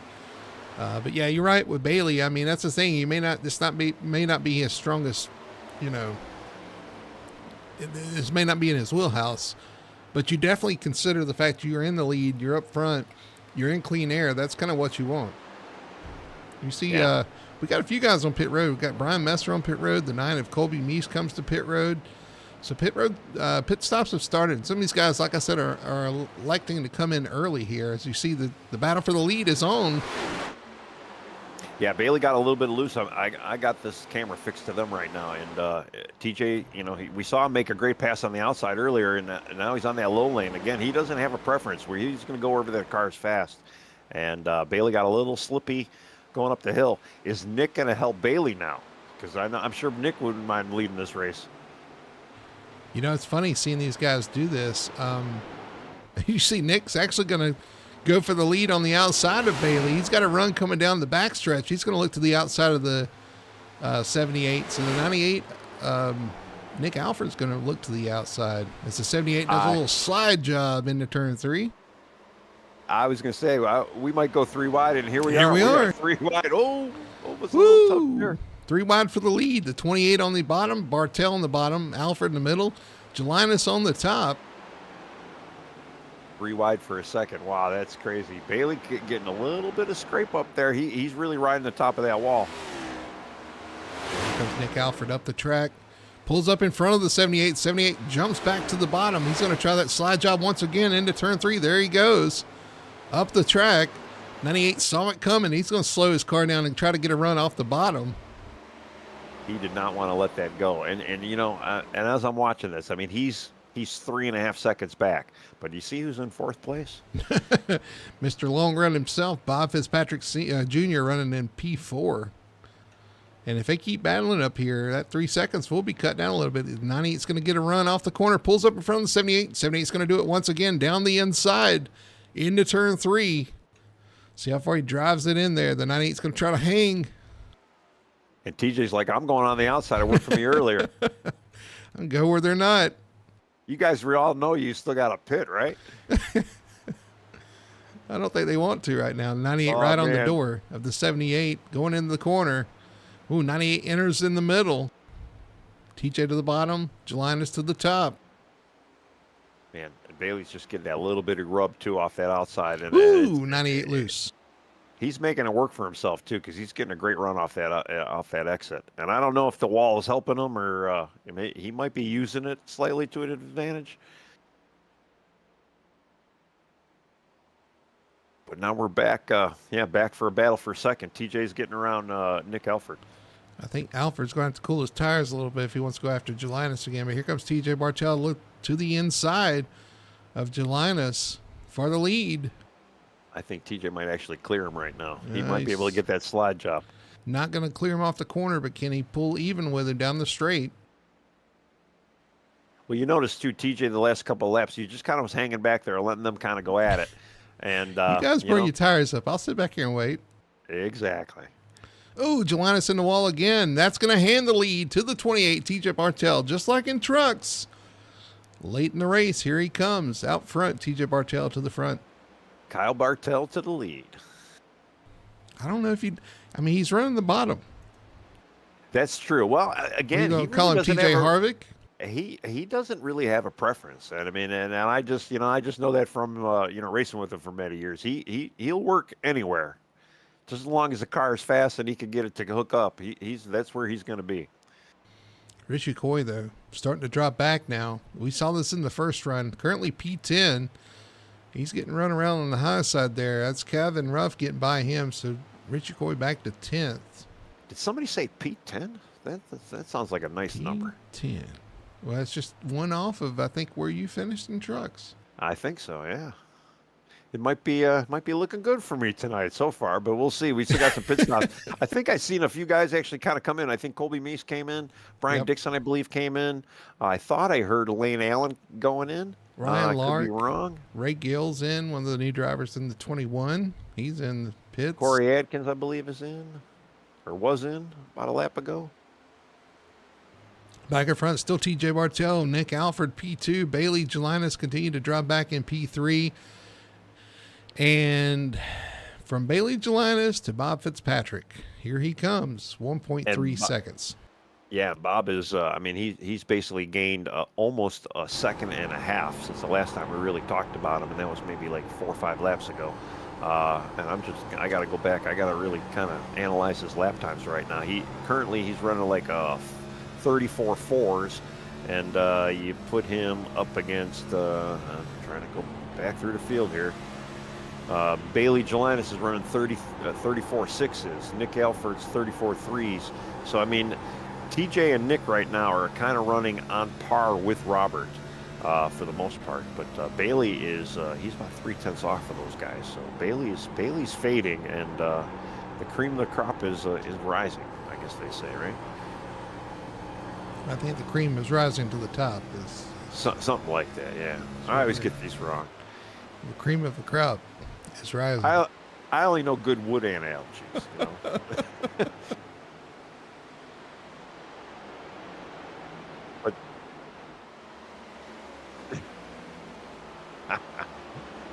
But then you got I'm looking through the field too. I mean, Daniel Simmons, where did he come from? He snuck his way up into 5th. And even Jamie Knopp kind of making a Brandon Federer play sandwich right now. So I mean, that whole team, and actually Jamie Knopp got by Brandon. Tony, are you hungry? Yeah, right. We need to. Hey guys, can we get him a snack or something? Sandwiches everywhere. Sandwiches everywhere. Yeah. Well, we're getting down to it. Field, yeah. We are getting down to it, and honestly, we're going to have pit stops here shortly because we're on lap 115. And you said they would pit around what lap? You said. I was assuming around lap 110 to 115. Uh-huh. So I mean, we did see some takers already, but Oh, again, we guess talked who we about have? we got a taker. We do have a taker, Bob Fitzpatrick in the pits, and that's surprising too because he's the long run guy. Yeah, that is kind of interesting, especially too with the the speed he had. But Gonna mix it up. maybe he knows. He knows. Maybe I don't have to save as much this time around. I'm going to get out there, maybe kind of undercut some of these guys. I mean, he knows he does have a good long run car. So if he's got a little edge now on some of the short run, this might not be a bad strategy for him at all. Yeah, absolutely. He'll have speed on the short run and be able to carry that all the way through the run. So that's not a bad move. You got Daniel Simmons, Jeff Chandler in the pits. Decided to come to pit road right now. We got B. Somebody in chat says he's got some cheeseburgers for me. Sounds good. Oh, okay. B. I'm not sure who B is. I can't remember. Is it Brian or a Brandon? I can't remember if that's Fetter Place. Surely Fetter Place is not typing to you out there running P5. We've had that before, but I don't think that's Brandon. Is it one of the Bryans? Maybe. I don't know. But speaking of B's, Bailey Gelinas on pit road, almost into the barrels, but he makes it work. Jamie Knopf in behind him. Ben Tracy comes to pit road. Now we're starting to see guys come in. Yeah, that would have been, I believe that happened to him at Phoenix, if I'm not mistaken, where he maybe got into one of those barrels. That was Homestead. That was Kyle? Was that? You talking about? No, I'm talking Bailey. One of his. Oh, Bailey, yes. Food. Yeah, Bailey. Well, he clipped the end of pit wall at Phoenix. Yes. Right. That's right. Yeah. That's what. Nick Alfred's going to dive into the pits. P2. TJ's going to take it another lap, but Nick said, "Let me come get those fresh tires, see what I can do." Kevin Ruff in the pits. Richie Coy. Cameron King into pit road, and Cameron again close to those barrels. Yeah, Bailey, actually, I was watching him going in through a pit stall. He overshot just a hair, so he had to throw it in reverse. It is Mr. Thorson. Very good. I'll have a Swiss on my cheeseburger, please. A cheeseburger does sound pretty good right now. It does. It's probably going to be tomorrow. You got Sherwood Williford almost running over our leader, TJ Bartell, coming to pit road. Here comes TJ down pit road. He makes it. They avoid contact, but man, that was close. Brandon Fetterplace comes to pit road as well. Ryan Sharp coming to pit road. Yeah, wow, that was pretty close. That was close. It looks like it hands over the lead though to William Lark, who we really haven't talked too much about tonight, but I think he was one of the guys that had a little bit of a fuel issue where he was either out or really close to being out. And again, Tony, we've yet to have a caution for incident tonight. Again, knock on wood. But we have yet to have any sort of on-track issues that will bring out a caution so far. And I'm sure these guys, on one hand, are loving it, but it's got to be a workout out there with the way these cars are driving. I mean, you know as well as I do, having a caution, yeah, we don't like to see them, but it is a nice break. You kind of maybe relax a little bit. Take a drink, take a sip of whatever it is you're drinking, and just kind of relax for a lap or two. And yeah, these guys they've been putting on a great show too. I mean, the racing has been fantastic, as it was last week. I mean, we've had a really good Cup Series. I mean, especially too, and it goes back to our original question: do you think we're going to see a sixth different winner this time around here? Well, I mean, TJ's looking strong. Robert Fitzpatrick, though, has already won, but TJ's looking strong. But everybody behind him is already a winner. You got the, I'm looking down the field, I forgot, because we've had pit stops. It's a little bit mixed up. But behind TJ, you have, actually, where is the 98? Nick Alford. He's got a win already as your leader's coming to pit road, William Lark. You got the 98 of Alford, who already has a win. You got Gelinas, who already has a win. You got Fitzpatrick, who already has a win. You got Fetterplace, who already has a win. But TJ was in front of those guys, and he is yet to win in the Cup Series this season. So, yeah, and I mean he is looking strong. And right now, I think he's behind his. I wouldn't say his adversary, but he's kind of ghosting Robert Fitzpatrick Jr. right now, and I believe they're on very similar tire strategy as far as pit lane goes. So I mean, he knows. I'd imagine TJ knows that Robert is good with the long run car. So does TJ just kind of ghost him and maybe even try to save with him and then kind of bring that fight to him towards the end of this race? I don't know. To me, that would be probably the best strategy for him right now. I mean, they're both really good at saving their stuff and getting that long run out of it. But you can just kind of see them back there lurking. They're Right fighting now, a little bit. Right now, our leader is Mike Redmond. I just want to give him a call because he's had a rough start to the season. He was involved in a lot of stuff early on in the race, had issues at Atlanta, and just seems to always be in the wrong spot at the wrong time. Right now, currently leading, though. He's stayed out here. Going to be coming to pit road this time, though, as he comes down off of the banking into pit road. He's going to give that lead up, and that's going to hand the lead back to the 98 of Nick Alford, who has somewhat gapped TJ Bartell, Bob Fitzpatrick, and those other guys. He's got a 2-second lead on the 28. Well, I don't think he pitted yet, to be honest. And I think Mike Redmond actually was able to pass him on track, if I'm not mistaken. Nah, the 98. Oh no, yeah, he pitted. did pit. You're right, he did pit. So yeah, so he's got a pretty good looking car now. Yeah, and he's all over the back now of TJ Bartell. Or no, I'm completely lost here. Don't listen to anything I'm saying.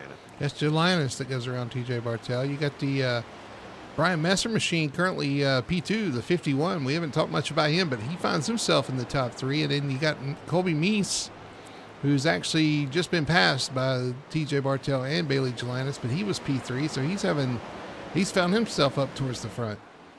Well, he was one of the early pit stoppers, Colby. So he had some pretty good short run speed there. And fortunately, Colby's not much of a tire saver like I am, and yeah, he might be falling back, but he still was able to put himself up there. So just keep on driving there, kid. And we may see another top 10 out of you tonight. You ran really good at the truck race on Wednesday. Unfortunately, he did not manage his fuel very well and kind of hurt him there at the end. Yeah, he had some fuel issues and had to pit on the last lap, man. What a heartbreak for sure. Run out there at the last lap. Just running on board with TJ Bartell. We see Bailey Jelinas up in front of him, and Jelinas actually pitted earlier than Bartell. I'm sure TJ's kind of saving some tire here, making sure he's got something to fight with towards the end. They're running down Nick Alford, though. These guys only about 0.8 of a second behind him. Actually, Bailey running up to the back of Alford right now. And I'm sure if you're in Bailey's situation, you've got a short run car but not a long run car, you want to get past, get out front, get away, and make those guys chase you back down. Yeah, definitely try to kind of extend those legs as much as you can. See, you might get saved by a caution or something like that. But I'm kind of concerned about TJ sitting in third right now. He did let Robert Fitzpatrick kind of fall back. So, Robert's definitely saving his stuff here. And with, 37 laps more to go here, that's a lot of. We've seen Robert kind of barrel through the field with them fresher, saved tires, and I just, I'd like to see TJ. I'm kind of in a TJ camp right now. Let's see TJ get this to at least get that sixth different winner. Different winner in Cup. Yeah, absolutely. I mean, if these guys can pull it off, more power to them as well, because they just, everybody's so strong that's running up front tonight. Any one of these guys could win this race for sure. You got Nick Alford leading. Bailey Jelinas trying to find a way around the 98, goes to the top side, and Nick's not laying down, which I wouldn't expect that from him anyway, and that's allowed TJ Bartell to catch both of these guys. Ooh, and TJ not TJ, but Nick kind of threw it up there. Bailey ducked low, and it looks like Bailey's got the lead now. But the way TJ's moving, I don't know if either one of them are going to have it much longer. Well, I'm assuming, just knowing TJ the way I do, that he's still saving. And if you're still saving and still catching them, yeah, they might be in trouble. Yeah, but you look at Robert Fitzpatrick. He's like and he'll show up at the last minute. I guarantee you he'll show up at the last minute. We'll end up with a 4-way battle here before it's over with, because Bob is known for saving those tires in that 3 car, and it wouldn't surprise me one bit. Yeah, well, with him being as far back as he is now, I mean, he's saved a bunch. I mean, he's got a 2-second gap to TJ in third right now, and I mean, Robert's sitting in fourth. But if you remember, not too many laps ago, TJ was kind of trailing him, and you can definitely see Robert is definitely safe. You got Bailey Jelinas back out front, though. He was able to make that pass on the 98 of Alford. He's going to take the lead here at Homestead-Miami, the Victory Fuel Cup Series. And just a reminder, because we haven't reminded you yet, the action on track's been great so far. I haven't got a chance to do this, but I got to remind you to go to drinkvictory.com. Use code FTSR for 10% off your order. You got to try out their drinks. Again, Tony's finally starting to indulge himself in some of these drinks. Yes. He's getting to try some. And again, the code is FTSR for 10% off your order. Drinkvictory.com. Victory Fuel. I don't know what that is. Victory Fuel is the proud sponsor of the Victory Fuel Cup Series here at Full Throttle Sim Racing. Yep. Yeah, they're pretty good. I might have to add into my contract that I need some Victory Fuel for race broadcasts or something. Maybe. But I don't know if we can. I don't know if we can handle that. A Tony Solario Victory Fuel. Yeah, true. I know, right? It's bad enough I'm on Mountain Dew, all jacked up on Mountain Dew. But we got Pepto Joe in the chat joined us, and now he's talking about rolls, hamburger and rolls. Come on, Joe. I already ate. Did you? I did. I ate today. Yeah. I had a good sandwich.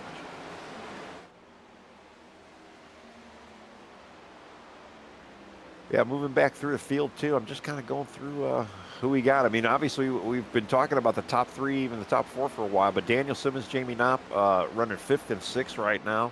You know, the teammates, they're always there towards the end. You know, great drivers. Like I say, holding pretty strong in 5th and 6th. Jeff Chandler, a little off pace from his teammate, but running 7th, still having a really good run. Brandon Fetterplace is running 8th right now. Doing what Brandon normally does. He's kind of out in no man's land, unfortunately. There's really not too much going on. But behind him, there's a lot going on. And you got Brian Messer, Ben Tracy, Kevin Ruff, and Richie Coy right now. And Richie Coy is in the 12th spot. So that's a good spot for Richie Coy as far as I'm concerned. 3 wide. 3 wide off the corner. This is for 10th, 11th, and 12th. And looks like Ben Tracy's going to take that 10th spot. Yeah, they've got they're looking pretty wild back there. Definitely racing for sure, all these guys. I'm sure Tony's pulling for Ben right now to hold that 10th position. I'm pulling for the 99, the 33, the 51.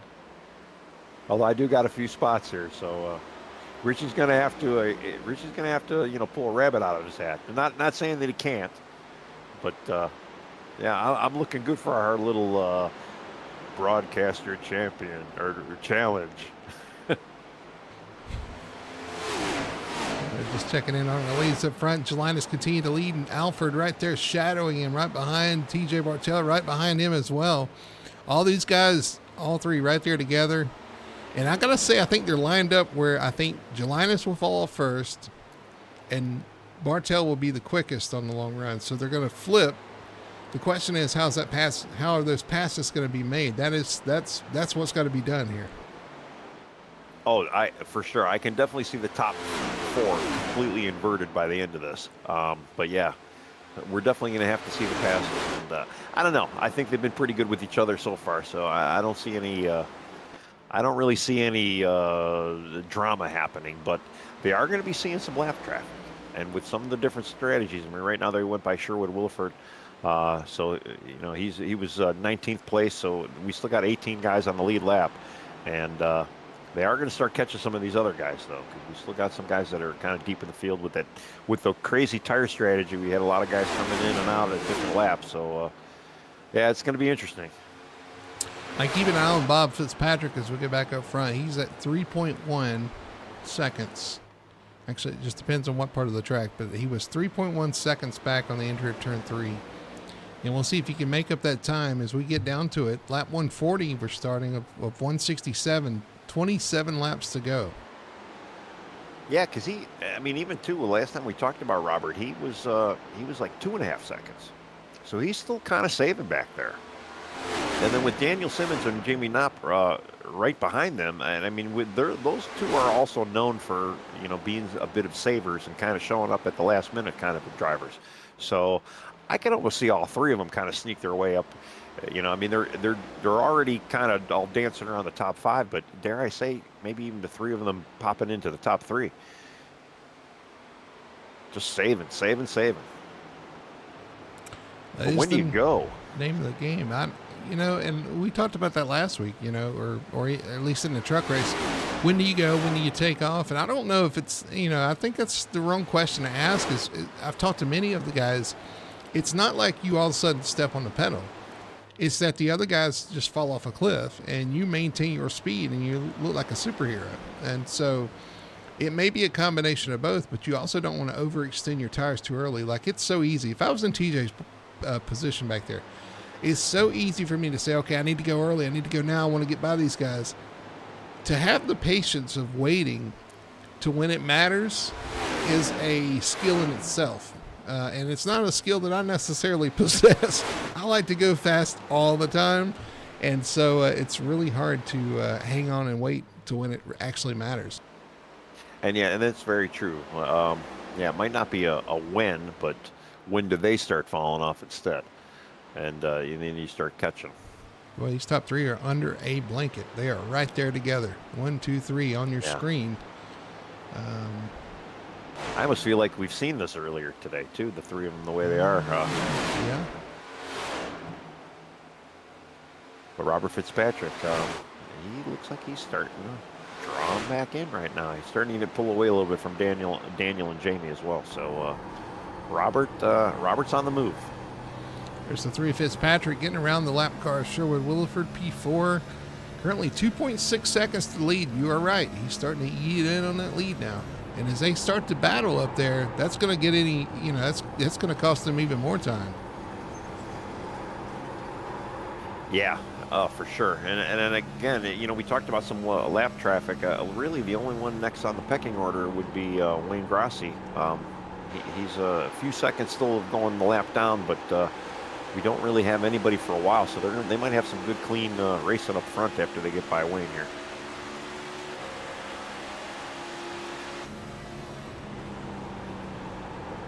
I'm looking at Richie Coy, sitting in 10th. He's going for that broadcaster championship right now, or challenge. He's teasing. He's under Brandon Fetterplace right now. Come on, Brandon. Keep Richie behind you. I mean, what happens if we draw? That's the only thing I know. I want to know. I guess the reward doubles for next week. Oh, there you go. Because, there is a little bit of space between, him and Kevin Ruff. So I was waiting for you to ask me what the reward was. That's the feeling of winning. That's what it is. It's a reward. That's a good feeling. I ain't gonna lie. So, especially when you got to compete against Richie. Richie's a tough cookie to crack there.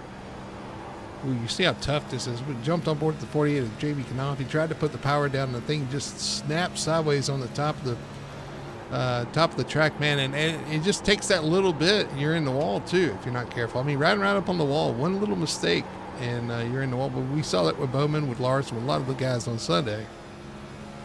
Yeah, absolutely. I know they were. They didn't seem like they were having as much handling issues as some of the guys out here tonight.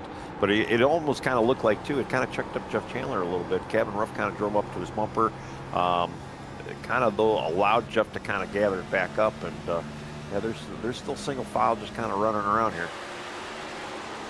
Nobody looks like they're under too much pressure or even too much. What's the word I'm looking for? Enthusiasm to kind of, start making some passes. These top three are still right on top of each other. And actually, TJ Wartell is going to look to the inside of Nick Alford to the bottom. Such a tough place to pass. Yeah, and what I like to see too of these three, they've been basically running around each other the whole race here, and no dirty blocks. They're just letting everybody race and showing some good respect and clean racing out there too. We'll see how long that lasts. That's we get very down true. to 19 laps to go here, and we'll see how long these guys decide to play nice, and hopefully all the way to the green, because it's been a great race, and they've got to, looking back, they've got to be having a lot of fun out there, being able to kind of race each other, race close but race clean. So far, and but it's just so tough to pass. It's easy to get frustrated in the moment for sure. Yeah, and even Bailey with his early speed, he really hasn't shown total dominance tonight. So I mean, it's really anybody's game up here, including our fourth place. That is slowly reeling these guys in. He's got it down to under 2 seconds now. So he is still making his way, and he's got about 17 more laps to get it done. So plenty of time for Robert Fitzpatrick to kind of get it done. Unfortunately, Daniel Simmons, Kevin Ruff, Jamie Knopp, Jeff Chandler, Brandon Fetter-Place, Richie Coy, they really haven't moved the needle too much. But that top four, that's who's playing for this podium right now.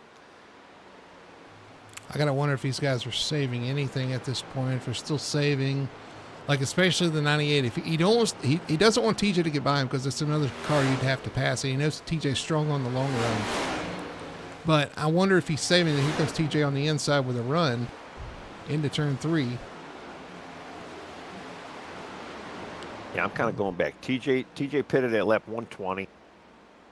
Nick 119, and Bailey let's see, Robert Fitzpatrick. Let's say he pitted. Where's that? He pitted at lap 115. Yeah, so he actually has a little bit older tires, but he did save quite a bit there. And then Bailey pitted at 118. So of the group, TJ has the freshest tires of the group right now. And he seemed to be the best one on the long run other than Bob Fitzpatrick for sure. So right. That's a pretty good deficit. I mean, we're talking like, 5-lap fresher tires. But we know Bob's got a really good long run car, and he's obviously been saving quite a bit. I tell you what, these guys running side by side, they're taking life out of their tire. I'm sure if you're Bailey, you love to see it because you know that these guys are running tough. And if you're Bob, you love seeing it too because you're getting closer and closer. He is down to 1 second behind this duo. Yeah, he's seeing them, and he's just like, okay, I'm going to be there in a little while. You just keep those spots warm for me. All right, here comes TJ. He's got to run off the corner. Bailey had an issue, and he passes the 98 of Nick Alford. He's going to take over P2 solidly. Now he's on the very back bumper of the Gelinas machine, who gets loose. TJ to the top. Got a little loose getting on top, but it looks like Nick might give him a little bit of a bumping pleasure pass there. Oh no, he didn't tap him, but I thought he was going to give him a little tap there, kind of get him clear. Clips the apron on entry, comes up the track. The TJ Bartell machine is going to take the lead. TJ to the lead. Gelinas loose. He blocks the 98. 98 pulls to the inside. Call it a block. Yeah, Right. He pulled up in his lane. I don't think he had any choice there. Now Gelinas up against the wall in 1 and 2. Yeah, you can just tell. Yeah, he's kind of burned up his stuff. But man, he gets a great run. And again, I don't know if he's kind of using that wall to help him. But guess who is in the screenshot now? I see him back there. Bob Fitzpatrick has joined the party. We knew he would. We're running out of time. We've got 12 laps to go. And I'm going to give Wayne Grossi. I mean, even though he's kind of the last guy in the lead lap right now, he's been able to stay up in front of these guys. I kind of assumed he might have been lapped a little bit sooner, but they are starting to catch him a little bit more now. But he's been able to kind of stay out there. Tony, I feel like the battle is going to be, can TJ Bartell pull out a big enough lead that Bob can't get to him? Because Bob is clearly on a run right now, and TJ does have the clean air, so that's going to help him. But Bob's going to have to get through traffic. I think he's faster, but he's going to have to get through this traffic, and can he do it in time to challenge TJ? Well, Bailey's under fire by Bob right now. Bob's got the inside line, and I know Bailey's probably not going to lay over for him, but is he going to make it a little bit? I think Bob's probably going to have a little bit more problem with getting past Nick than he is with Bailey here, because I kind of feel like he's going to be able to clear him right now. Yeah, Bailey really struggling with handling there. We saw that out of the 19 of Coy, too, who, by the way, is up to P9, by the way. Yeah, I assume so.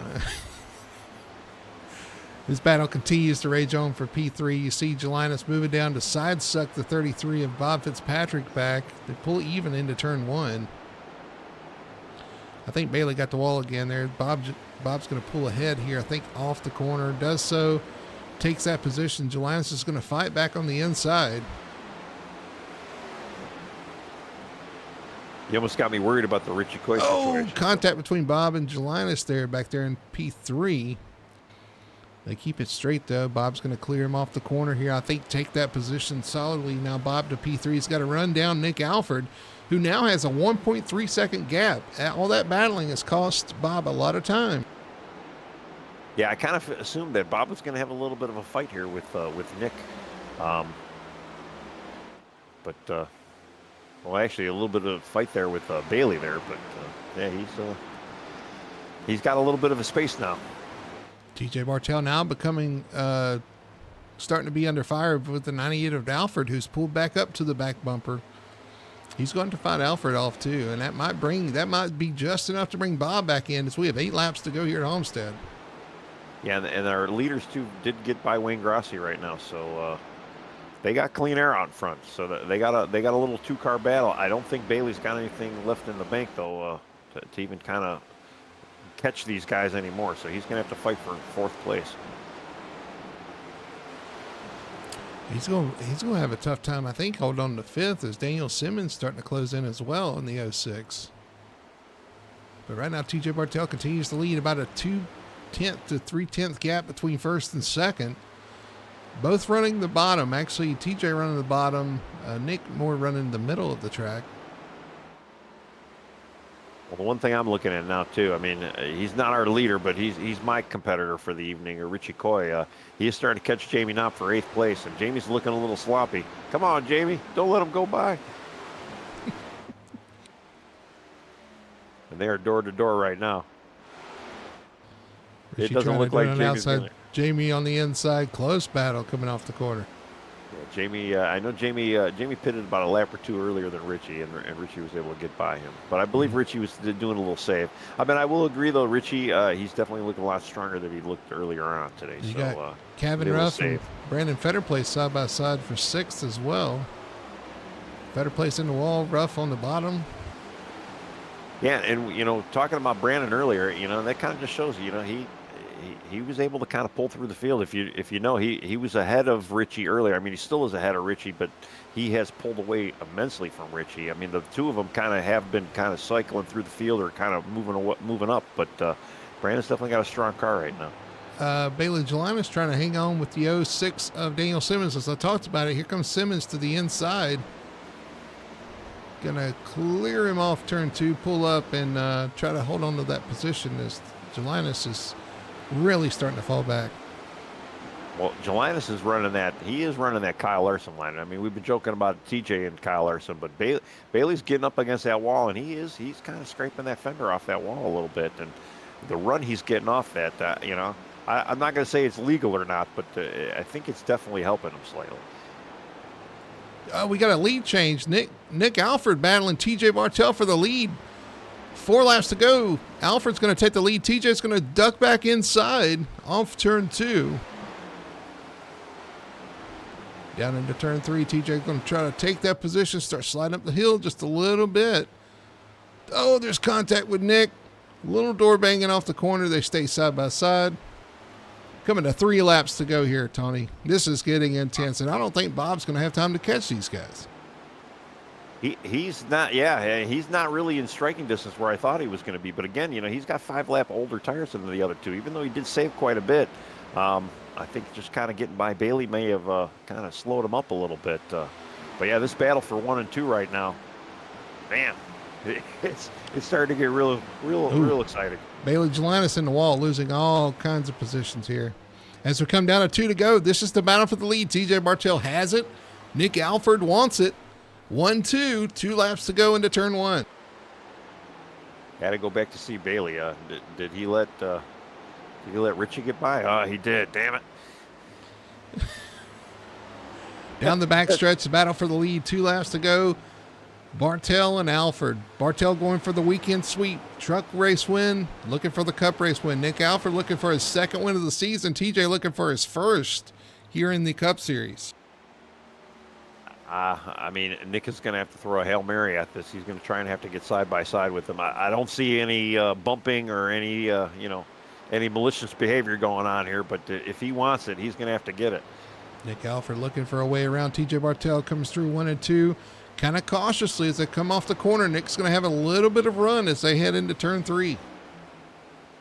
I mean, if you're TJ, where do you run? Just keep running that low line? I think Try you to undercut it? run where you run all race, and he does. Nick Alfred's going to follow him in through 3 and 4 as long as there's not a big slip. And there's a little bit of a slip. Is he going to get there? No, it's going to be TJ Bartell winning race number 6 of the Victory Fuel Cup Series, the Homestead-Miami 250. That was, fender to fender, rear fender to front fender, but wow. What's some great racing there. Great racing. And shockingly, and I really was expecting Bob Fitzpatrick to be up there, and just didn't have enough steam there towards the end. TJ Larson. I just heard Richie say TJ Larson over the radio. He's always stealing my bit. That's all I can say. But TJ Bartell, your winner tonight here at Homestead-Miami Speedway, the Homestead-Miami 250. And Tony, as we predicted, 6th new winner of the season. And TJ sweeps the weekend, and that's got to be a good feeling for him. Oh yeah, for sure. I mean, it's I can't wait to talk to him in Victory Lane, and the sweep of the weekend. I mean, I don't know. Does he really like this place? I mean, I've known him for a while. I don't remember him ever always saying how much he loves this place, but I don't know if he does, but he probably does now. Yeah, right. Exactly.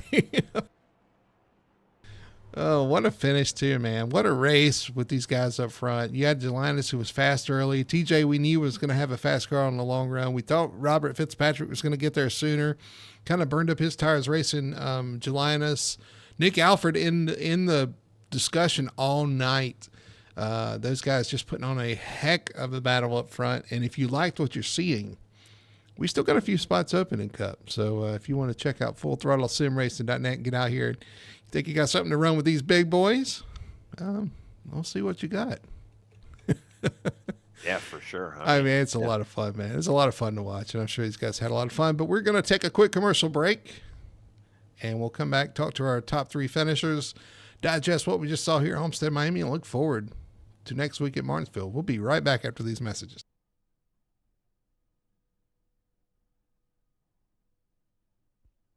Racing isn't easy, but experiencing it is. iRacing puts you in the driver's seat with the industry's leading sim racing game. Drive on laser scan replicas of the greatest racing circuits from around the world. Go head to head against other drivers chosen by skill-based matchmaking to ensure competitive racing at every level. Compete across all your favorite series. In officially licensed cars, engineered to deliver the most accurate driving experience possible.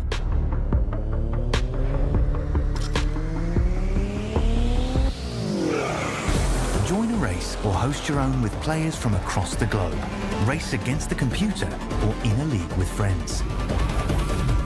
Feel the thrill behind the wheel. Visit iRacing.com.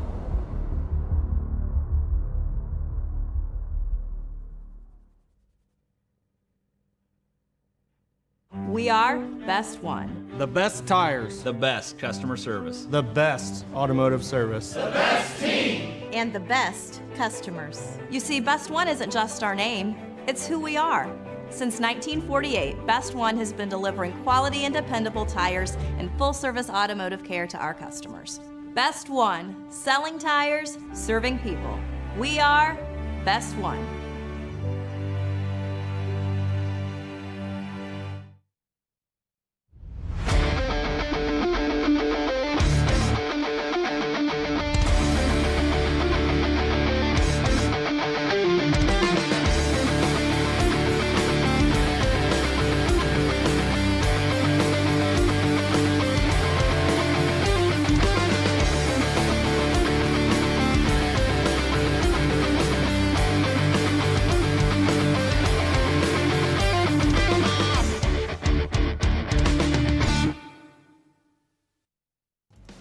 Back here at Homestead-Miami Speedway, wrapping up the Homestead-Miami 250 for the Victory Fuel Cup Series here at sunny South Florida.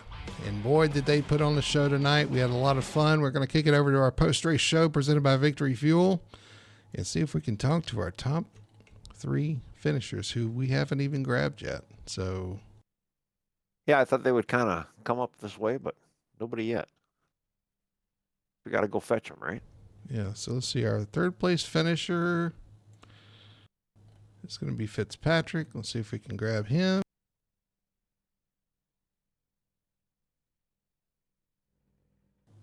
And let's talk to him. Our third place finisher, the 3 of Bob Fitzpatrick, brings it home P3. Bob, what an actually an impressive night from you guys coming from the back of the field, winning the first stage. And it seemed like you had a really good long run car, just lacking a little bit on the short run, or maybe saving tires on the short run. But definitely looked very strong all night. I appreciate it. I did an official earlier this week, and I think I burned them up too fast. So the goal was to keep it at a good pace, let people go a little bit, because I didn't have the full confidence in myself, technically, I guess, or in my car to run fast the whole time. So, I was running, I just looking like 33.7s was like my pace for about the first 30 laps. I was pretty much sitting at a 33.7, and then I would just take off, and I had a rocket. This thing on the long run was pretty. I think I took off too early here at the end, and then I died out. Couldn't catch those guys. Once I tried to pass Bailey there at the end, and that was it. Tires were cooked. We were watching you come up through the pack there, and we kind of kept our eyes on you too, because we knew you got a reputation. I'll just say that you got a reputation. My sleeve there. Yeah. We knew from the stage run and from the first run that you had a really good long run car. But now one thing that surprised me were you was one of the first ones to pit. So what was going on there? But yeah, that was my plan. I knew that I had better speed than a lot of guys on the long run, so I wanted to bring the field in, because I knew that when it hit about 50, I'd have been fine. So I wanted some of the guys that were in front of me, or maybe that were pit that had a little bit more speed early. Yeah, right. Okay. So I wanted to bring the field in, and I knew TJ and Nick were pretty quick, and I'd seen that when a few other cars fell off. So I knew I want them to pit. So either they're going to stay out or they're going to pit with me. That's a little sneaky. Hey, that works though. That's not a bad thing to try to work out there for sure. Because if you do get them coming early, you get to take advantage of your long run speed. Correct. Yeah. Yeah. That makes a lot of sense. Try something out there. Yeah, nice. Like I said though, coming from the back, so we had a question when we saw you start back there. Was it a planned start from the rear, or did something happen in qualifying? Yeah, I hit the wall twice. Oh. Yeah. We just thought you wanted to make it interesting. Well, no, this is not the track to do that. That's for sure. Well, anyway, man, congratulations. Third place finish. You made it a lot of fun out there. I thought you were going to get up there and just run out of time a little bit with TJ, but congratulations. Great run. I'm going to give you the mic there, let you do your shout outs and your sponsor plugs. But shout out everybody in this league today. Good race. A lot of fun. It's like a little bit of an ice rink out there. So kudos to everybody. And then, shout out RFH, all of us. Another bad day for Hodge. He'll come back though. My shout out the wife and you guys putting this fun league on, and that's about it. Hopefully talk to you next week. It'll be a tough one. Absolutely. And yeah, it was a lot of fun to watch. So you had a lot of fun out there. Again, congratulations, P3, Bob Fitzpatrick. We'll see you next week in Martinsville. All right, see you guys. All right, there's third place finisher Bob Fitzpatrick. Said it was a lot of fun. Said it was an ice rink out there. That's kind of what I expected. And but they put on a lot of a great show. We'll talk to our second place finisher. I think Tony, you're standing by with Nick Alford. I shut it off. Yes, I'm here with Nick Alford, back-to-back second place winner. We're live from the ice rink. You almost got the job done this week, Nick. Tell us about your race. Yeah, I love this track so much. It's so much fun. The fact that you can't really run away with it and check out like you can other places. Track temp was great, nice and hot like I like it. I was able to kind of slide around and save some tires at the same time, but the race was great. I was able to save enough fuel to make it to the stage and without stopping. And once we went back green flag stops came around, came out ahead of TJ by about 2 seconds ish, and had a lap car cut through the grass and almost take me out. And I ended up hitting the outside wall on 1 and 2 and getting some right front damage. So that was frustrating, but overall it was a good P2, good finish, good stage points for the day. I'm decently happy with tonight. Yeah, well, you guys did an excellent job, especially too with that little snafu you were just talking about. And I know you were saying it was you like this hot, greasy track, and you look pretty solid out there. I mean, there was a lot of guys behind you slipping and sliding all over the place, but and then saving all that fuel before the stage. Yeah, our top three didn't pit in that first stage, and they were able to kind of make the fuel run. What was the strategy there? I mean, were you clutching it? Just, I mean, to hold the speed and to save the gas. I mean, that's usually a combo most people cannot do. But you guys were able to do it pretty well. So run us through that a little bit. Yeah, so I mean, I was running mainly fifth gear, pretty much all night. If I needed to get by somebody to get a run in the corner, I would downshift into fourth. But primarily, I was running fifth gear and just backing my corners up and getting a really good runoff with that slower tire speed than you would in fourth gear. But yeah, for the fuel saving, I wasn't doing anything special. Like I said, I was running fifth gear. I was actually shocked when Bailey dove down the pit road. I was like, we're pitting? And I asked my guys, I was like, are we pitting? They're like, no, we're staying out. I'm like, all right, well, let's see how this works out. But worked out. It was good audible from the teammates here. Hot Lap Heroes, Brandon, Cameron, and Brian Messer. Like we all had a pretty decent finish, I think. Haven't been able to check the standings, but yeah, it was a good race. Yeah, it looks like the whole team did pretty well. I mean, everybody in the field did really well. I mean, we went pretty much the whole 167 laps green, with the exception of the stage. And yeah, a lot of guys were able to save that fuel. A lot of guys came in, and again, congratulations on the second place, back-to-back second place. And we're going to open up the floor again and just thank who you need to thank, and congrats again. Yes, sir. Thanks again to Team Conti Sim Performance. Find all your eNASCAR stuff there at teamconti.gg. I don't know if you guys saw my little Team Conti decals I put on the roof camera, but I think that worked out pretty well. Frontline Optics, Fine Designs, and Martin PC. Well, really good. That was our second place winner, second place driver, Nick Alford. I think, Brody, we got our winner, Kyle. What did we say? Kyle Bartel in Victory Lane, right? Oh, he's got a new name, Kyle Bartel. Get out the brooms. TJ Bartel sweeps the weekend here at Homestead-Miami, gets the cup win after locking up the truck race win as well. And TJ, man, this one was a little less fuel saving and a little more tire saving, I guess, at this point. Man, congratulations. What a run out there. What a race. Yeah, thanks, guys. I'm kind of in shock still that I was able to pull this one off. The first run, I got kind of close, like halfway. I'm like, man, I'm like a lap or two off. I need to start saving fuel. So then I just left it in fifth, and I got really close, and the 3 was coming, and I was like, I got to clutch it a couple times. I got to let him go just to make it. And I had like 0.2 tenths of a gallon when I got on pit road. Yeah, that be honest with you, it's a little closer than we wanted to cut it. I expected you guys to have to pit before the stage, and you guys once again proved me wrong. I have to go back and do my calculations over again, but you guys stretched it to the stage there. I guess it was a little bit of a fuel run to the stage there. It kind of cost you the win of the stage, but at the end of the day, when the checkered flag flew at lap 167, it was the 28 TJ Bartel taking home the checkered flag. Man, you were racing the whole time. It seemed like you had somebody on your bumper in front of you. You had Jelinus out there, had a really fast short run car. You had to pass him 2 or 3 times tonight. You had the 98 hounding you all race. Nick Alford, of course, was one of the quickest guys out there. Quick everywhere, won at Phoenix, and now he's trying to get a second win. He's hounding you. You got Bob Fitzpatrick charging from the back to the front with a really good long run car. I mean, that's it. There was so much that you had to take into consideration there at the end. It can't be easy out there. No, it was not easy at all. I'm sweating now.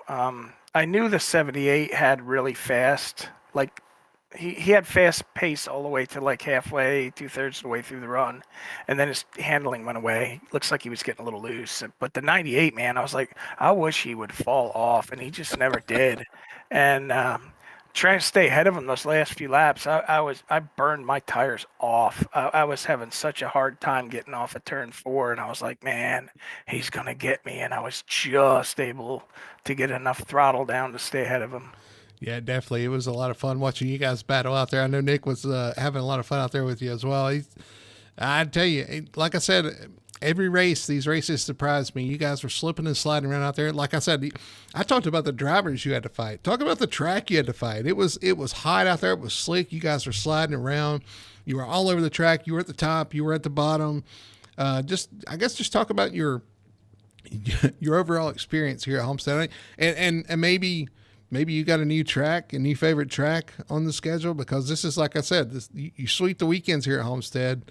I don't remember you ever really talking about Homestead being one of your best tracks, but it certainly is. Yeah, I mean, I've always liked Homestead. I like to run here. I wish the middle and the top were just a tick better than they are, but it is what it is. But I really like running here, and finally have some success to show for it. It's kind of like it took me, I don't know how many decades to finally win at the old Atlanta, but I really like racing here. You're not locked into one line. You can run the other lines, and I made a couple passes on the outside, and the outside was good if you were a little quicker than the guy in front of you. You could get a run off the top and then go down to his inside on the straightaway, and have the line on the bottom going into the next corner. So it worked good for that. Yeah, absolutely. Again, just impressive. I'm going to throw it over to Tony, though. I'm sure he's got some comments and some words for you. Well, yeah, I mean, I'm gonna kind of bounce off of what Brody said. That as long as I've known you, I don't remember you ever taking a huge liking to Homestead. But I think it's probably going to be one of your favorites going forward, at least. And again, congratulations on the sweep for the week here at Homestead, and hell of a drive today, dude. I mean, good job. I was kind of pulling for you there, because I mean, you are our 6th individual winner here within the season. So I mean, that's always a huge achievement too for the league, and you were able to get it done and kind of keep that streak going. New winner every week. Yeah, I mean, just it was an amazing night for me. I'm very blessed to be able to get a win out of this. I never figured going into the season. I mean, I won the winter race at Bristol, small field, blah blah blah. But I was like, I don't know if I'll ever get a win in this next gen car, because I am slowly getting better with it, but it's a difficult bear to wrestle. Well, that it is. That's why we're both in the booth. And hey, you sure made it. You sure made it look easy though tonight. And yeah, you definitely are getting a handle on it. And I know Jeff, your teammate, he was the Jeff Chandler Racing. They were kind of our featured team of the evening. And I know he's probably proud of you. I know Doyle's proud of you, getting the paints out to you and everything. And just a great team effort. And maybe you got to start telling Jeff some of these tricks here. He's way better than I am. I'm surprised he hasn't won yet. He's going to get one soon. I know it. Well, he may be our 7th different winner next week. Let's hope That's for that. Possible, yeah. He could be our winner at Martinsville next week, definitely. But again, TJ, congratulations tonight, man. You made it look easy. I know it's not easy, but you made it look easy. It was great racing out there between you and the 98, the 78, the 3, everybody that was up there. Yeah, I mean, it was an impressive run for sure. And congratulations once again on your win. So I'm going to hand you the mic, let you do your shout outs, your sponsor plugs, and just say what you got to say out there. Thanks, guys. I appreciate it. First, I'd like to thank FTSR, Brody, all the admins. You guys do such a great job. The competition in this league is so fierce. Like I said, I'm blessed to get a win tonight.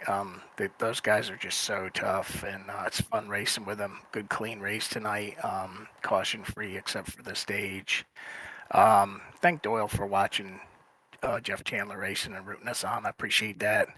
Like to thank Victory Fuel for sponsoring this series. Awesome stuff. I like the lemon myself personally, but they're all good.